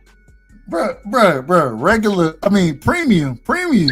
Down where I'm Premium is. I haven't seen it less than $5.50, $5.60 a gallon to like almost $7 for premium. Bruh, where I'm at, premium is all of $3.20, bro. That's maybe $3.40, bro. Maybe $3.40. I haven't seen $3 a gallon since I want to say 2001, 1999. Yeah, bro. Man, that's back in the days, bro. That shit is the shit right there, bro. I look. So when I was in high school, bro, I drove an '89 Lincoln Town car. Right, that was my first car ever. Right, we called it the Steelmobile. Hey, I had that full front seat. I could turn it. That good air condition too. That good air condition, that motherfucker. I could turn it with a finger. You feel me? Hey, we be right. And I had the beat in the back and the trunk. You know, that's that deep trunk that you got back there. You know what I'm saying? You could put 3-4 bodies back there if you need to. So what year was this? What year was this when you graduated in high school? 2006. All right. So you still had the thumps in the back. No, but I got the car. I got the whip in 2004. I got it in 2004. All right. That's when I was able to start driving this shit, right? And so, bro, like, hey, man, I remember I used to go to the gas station and a 20. Oh, I'm riding for the week, bro. I'm riding for the week on a dub, bro. Swear to God. And now, bro, I got an Impala right now. Man, I'm saying like, bro, if I put a dub in that bitch now, I get halfway. I'm like, bro, the Lincoln had a 16-gallon tank, bro. $20, half a tank. God, $20 over here doesn't even move the needle, bro. It barely goes. Because I fill up with about like $90. Damn, bro. Hey, tell me that shit crazy, bro. Like that shit is crazy. We gotta get back to civilized shit, bro. We gotta get back to civilized shit, man. And you don't even want to talk about how much is rent over here, bro. That shit is fucking stupid now, bro. Like no less than $1,300 in the ghetto, bro, for a 1-bedroom. No less. Yeah. And people are renting garages for like $1,200 and rent, and even if you're you just say garage? Yeah, like living in a garage. Like even I'm not lying, bro. Like even if you wanna, but people that don't really can't afford even a garage or 1-bedrooms, you can rent a room like in a house. Like there's people that'll rent you a room in their house, and you gotta share like the restroom and shit. That's like $600 a month, $700. My God. Yeah, hey, bro. Fam, and how many people be in that garage though? It'd be more than one, huh? 100%. Yeah, three people. 4 maybe. In the garage? Yeah, garages out here. I don't know how they're over there, but they're two car garage. They're like 18 by 18 or 20 by 20. Yeah. My God. This is ridiculous. This is ridiculous. Just think about what we're talking about. People living right now. We're talking about people living in garages. For we talking about the hood is $1,300. Yeah, the hood. 1 bedroom, $1,300, no less, bro. In the hood. If you go into a regular area, you're looking at about $1,500, $1,600. You go to the nice areas, man. Even a studio, which is not even a 1-bedroom, is just a fucking. I don't know if you guys would know what a studio is. Studio has no bedrooms. I got It's just regular. I They're like about those shit in the nice neighborhoods. They're like about 2 G's, bro. Yeah. Yeah, 2-3 bedroom. You're looking at about $3,000, 3,500 a month. Right. Boy, he talking. Hey, and that go back to that land though. That's why you don't sell that land, bro, because it's gonna rise in value. Because I remember when I was out in San Diego back in the early '90s, I seen a studio out there for $800, bro, and I thought y'all was crazy, bro. I said, what? I said, bro, for $800 back here, man, bro, you got you a nice house, bro. And when was this, in the 90s? Yeah. Yeah, so but imagine that studio, how much that studio is now, bro. A little bit more higher. Go ahead, bro. No, I say, imagine how much that studio is now. That's about $2,500 probably right now. Easy. Hey, and it ain't vacant, I bet. Oh, hell no. That shit's... Man, they're building so many apartments and shit over here, bro. It's crazy, bro.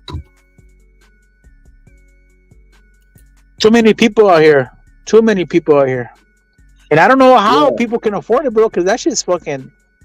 Bro, imagine gas, insurance, if you have a car payment, if you got a fucking rent, man, even if you live in the hood, right, and you got a 1-bedroom that's $1,300, you're spending about $400 of gas a month, that's $1,700, then you got food, groceries, and then you got a car payment, insurance, cell phone bill, man, water, a power bill, a water bill, man, you shit, bro. Internet bill. That's just the bare necessities. I hate to ask this question. How do you get a power bill in the garage, bro? Yeah, you gotta pay a bill. You gotta pay. No, not in the garage. I'm saying in a 1-bedroom apartment. Okay, my bad. Because when you live in a garage, they usually the power and the water is included in there. Huh? Yeah. So like if you live in a garage, you don't gotta hold on. Yeah. So usually when you rent a garage, the power and the water will be included with that price. Because it's not separate, you know. They share the bill. So, but like, hey man, you give me a G or 1,100, whatever. You paying them? You're not even paying. I don't even. Yeah, no, yeah, you pay the owner of the house, bro. So, say the rest that you got a house and you got a detached garage in the back, or whatever. That's where you park your cars. But you wanna rent it out now. So now you're like, okay, anybody can live here. Give me $1,000. And your power and your water is included, but you have to you gotta convert it. You know, like you gotta fucking do a bathroom there and a small kitchen, small bathroom, small kitchen in there, and it'll be like a studio. You know? Yeah. Well, that's hard living right there, bro. That's hard living.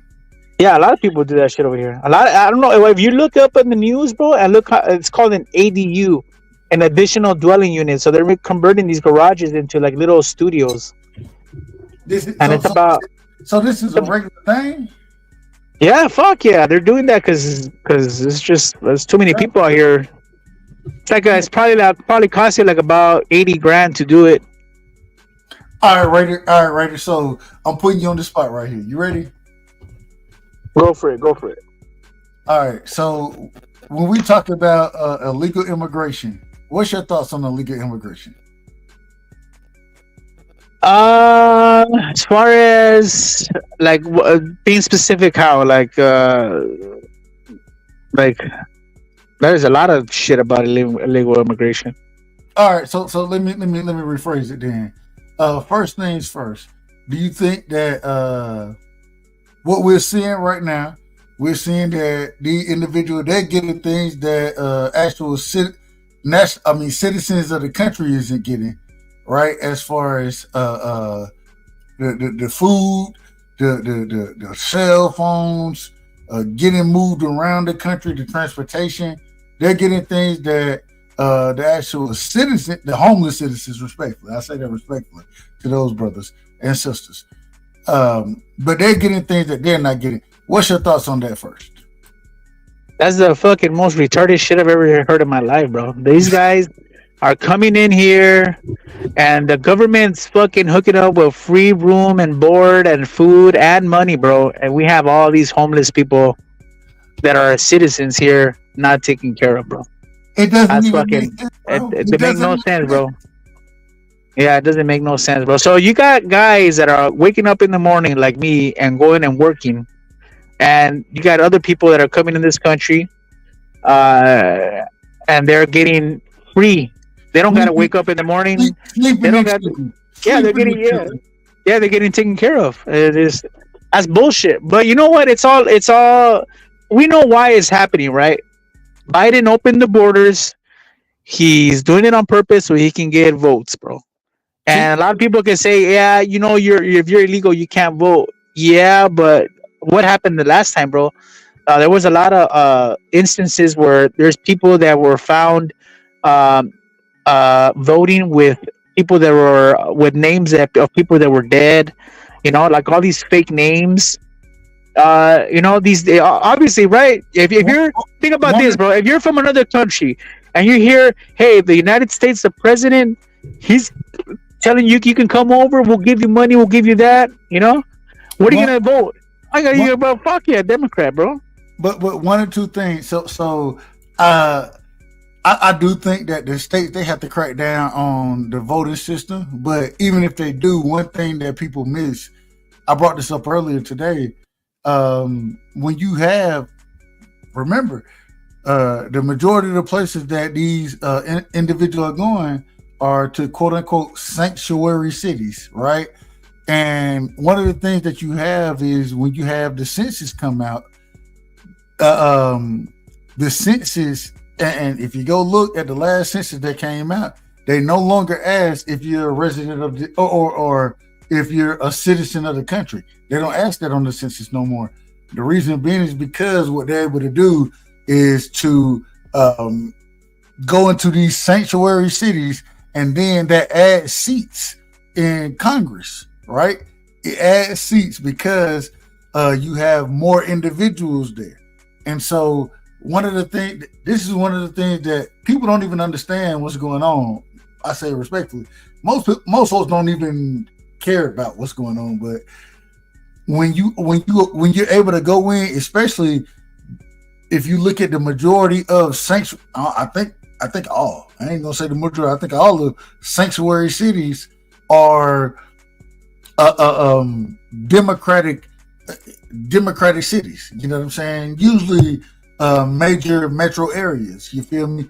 And so whether it's Denver, whether it's Illinois, Chicago, whether it's New York, whether it's California, New Jersey, these are where you normally see these individuals being displaced at. And so what it does is it adds seats in the House of Representatives because, or when the next census comes out, that's what you're going to get. And so, I mean, I think it's a dangerous situation. I think it's a dangerous situation because the people that quote unquote need representation, they're not even citizens of the country. They're not even citizens. They shouldn't even be here. I say it respectfully. I say it respectfully to them. But you should. They should. If I go to Africa right now with I ain't got no passport. I ain't got no. Matter of fact, I got a passport. That's all I got though. And I'm like, nope. I'm living here from now on. They gonna be like, bro, you got to get the fuck on. You're not from here. You got to get the hell on. That's what they're gonna tell me. But yeah. No, I agree, man. I mean, bro, dude, it's, and you know what? A lot of these dudes are criminals too, bro. Not all of them, but a lot of people coming over here are criminals. I don't know if you guys noticed, man. Like in some of these cities, bro, these guys are committing a group of crimes, bro. Robberies, homicides. They killed a girl in Georgia at the University of Georgia. You feel me? They want respect. I ain't gonna say respect for that nigga. This man, he killed.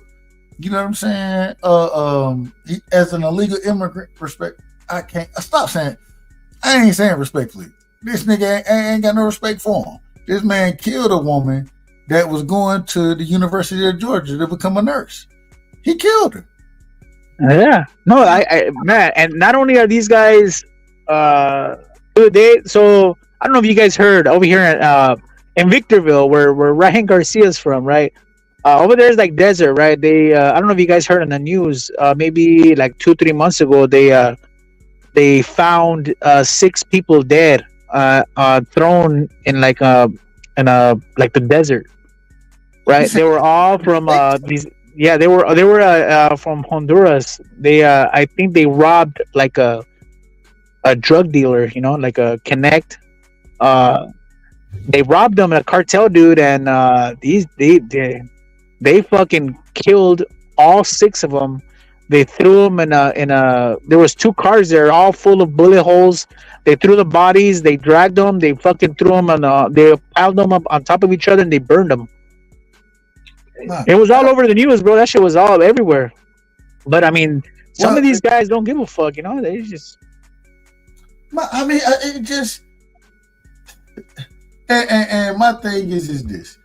So I was looking at a report that came out the other day, and they said, okay, in like 2018, 2019, you know what I'm saying, the majority of individuals who came across the border illegally, they came from Honduras, Guatemala, the Venezuela. But more or less the Central American states and some of the South America. Now they saying these folk, the people coming across the border, they not even from China, they from Africa. Yes, sir. They're China, from China and from Syria and all those other countries. Bro. Hold on, bro. Hold on, wait a minute. How the fuck did they? So they took a flight over this one. They came across the stuff. This is how crazy it is. This is how crazy it is. They literally was put on a flight. Who flew them over here? Who flew them? How did they get money to fly? My God, this shit is crazy. You can't make this up. It's crazy. At least if they were coming from, my thing, I ain't got no problem with nobody, man. As long as you come. I understand people trying to get away from their situation and better their family lives, but this ain't what everybody trying to do. Everybody coming ain't trying to do that. And why are Chinese folk coming over here? Why are Syrians coming over here? We got to, or not we, Israel is in a war. Damn near might as well be us. Israel is in a war over there in, my God, I don't even know what I don't even know what the shit is over there. Gaza, Palestine, I don't know. They got some shit about against Hamas. Okay, fine. How do I know that these people coming across ain't got something to do with them? I don't know. I don't know about none of this shit. I'm like, my God. You know what pisses me off though, bro? Is like some of these people that are illegal immigrants that are coming over. They're like bragging on social media, saying, "Hey, man, look at all you guys working. You don't gotta work, man. This country's giving us money." Flashing money, bro, just in the face. Like, here, look at this, man. All you suckers waking up early in the morning. He's like, look, man, this is all you got to do, man. Have some kids. I'm gonna have more kids, and I'm gonna have more kids here, and they're gonna just give me more money. I'm like, you son of a bitch, like, But then we wake up and we gotta go to work. We gotta go put time in. We gotta go make money, and they some type of way these people who ain't even supposed to be here, they get free money. My God, I don't even. Yeah, exactly. Look, hold on. Look, I seen something today. They said, well, the immigrant or they've made a list of demands that they need. I'm like, wait a minute. They made a list of demands. Hold on. Black folks ain't made a list of demands yet. What are we talking about? So hold on. Who gonna pay for their demands? Oh, taxpayer money. Wait a minute. So they not supposed to be here, but taxpayer money paying for their demands? What kind of shit is this? Hey, bro, they not only do they come, bro, but they come entitled, bro. They come with demands like, hey, man, I want this hotel. I don't want to stay at that hotel. I want this hotel. We got to stay at this 5-star fucking hotel. Veterans who done fought for this country, right? That they've been killed for this country. that lost limbs for this country. They don't even get this goddamn treatment. How the fuck these niggas who ain't even supposed to be here? It don't even make sense. Like, bro, there's a lot of homeless vets too, bro. A lot of homeless vets. Pick it up. I ain't never heard nothing like this. It's incredible, but man, look, bro, man, no joke, bro. I've seen people eating lobster, shrimps. You know, we're paying with the EBTs that the government's giving these people, and they're eating like extravagant food, bro. And I'm over here fucking like counting my dollars. I'm like, fuck, should I buy this or should I buy that? Like, you know what I mean? Look, hey, ramen noodles and hot dogs over here, and y'all got lobster and shrimp. Yeah, no, I'm not lying too. It's steaks and shit, just fucking buying everything, like fucking fuck. People who, man, and this is why we got to do the Tuesday show, D-Ray. We got to do it. I gotta say though, man, it's 12 o'clock over here. You know what I'm saying? I got a few things I gotta go make, a few moves I gotta go make. So, but Raider, man, appreciate you coming through, bro. You always welcome over here. You know what it is. D-Ray, man. I don't know if you welcome, but I love you. Hey, I'm squatting though. hey, man, Raider, give me your last words, man. Give me your last words before we shut this thing down. Nah, yeah, thank you for having me on and shit. Fucking, I'll catch you guys on the next one and shit. You know. Hey, Raider, you know one thing I always say? We agree on more shit than we disagree on. 100%, bro. Except that Ryan and Haney fight, bro. We'll talk about that next time. Oh man, I want to see that. Hey, come on, dog. We'll talk about it. Hey, if you want to know, I cooked on it from the beginning. That's what I started on and ended up where I'm at. But hey, listen, like I always say, Ryan beat Devin ass. Ryan beat his ass. The problem is he dirty? I mean, yeah, that's what it goes between. And like I said from the beginning, both things can be true. Yes. Hey, I'm gonna put that Cash App right there too, bro. What you mean? Yeah. I didn't remember we bet on it. What we bet? You said that Ryan was gonna get stopped. Remember, or you forgot? Oh no. What I owe you? A C note. All right, hey, put it there, man. I got you, bro. You know. All right, cool. All right, man. But thank you for having me on. I'll put it right there in the private chat, bro. Always, bro. All right, man. You guys have a good day, man. Good weekend. Hey, pull up on Tuesday, right? Huh? I said pull up on this Tuesday show. All right. Oh, you guys have it every Tuesday? All right, for sure, man. No. We starting to do the political show on Tuesdays, man. Political show. All right. I might not go this Tuesday coming up because I'm gonna be in Cancun. So I'll maybe the next one, bro. Well, congratulations. Yeah, for sure. All right, man. You guys have a good one. Peace out. All right, bro. Yes, sir. D-Ray, man, give me your last words, my brother. Hey, man, great content, bro. 4 hours, man. Come on, bro. That's solid right there, man. And you did it without. Was that? I mean, the only complaint I got is we ain't say Victor, Bud, and Devin Haney enough, though. Hey, it's crazy. So there are times where you get into shit and you don't even understand. Like the shit just moves. You feel me? Like, but yeah, it is what it is. It is what it is. Hey, I really want to say salute to the chat fan, man. They showed up, showed out. Had great points and helped the conversation, man. So I thank you, bro. Great show. Everybody pulled up on the panel. Salute, appreciate y'all, and y'all know we got it going, man. Let's go, dog. Appreciate you, man. Peace. Hey, Tuesday we rocking again, man. We rocking again on Tuesday. Hey, my man gonna get some lobster and champagne on Dub tonight. Let's go, Cancun.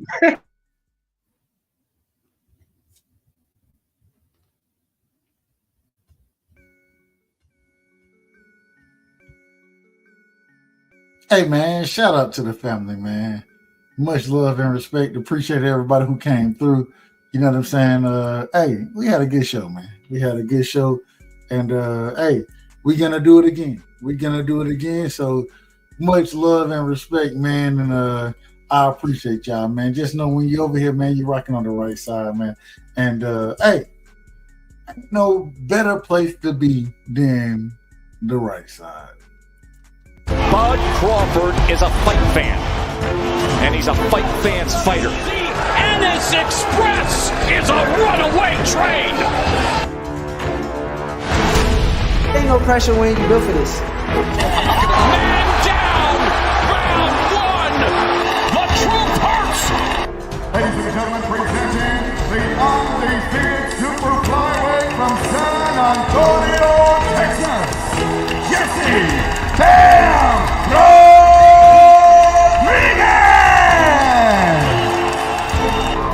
The universally recognized undisputed lightweight champion of the world, Devin.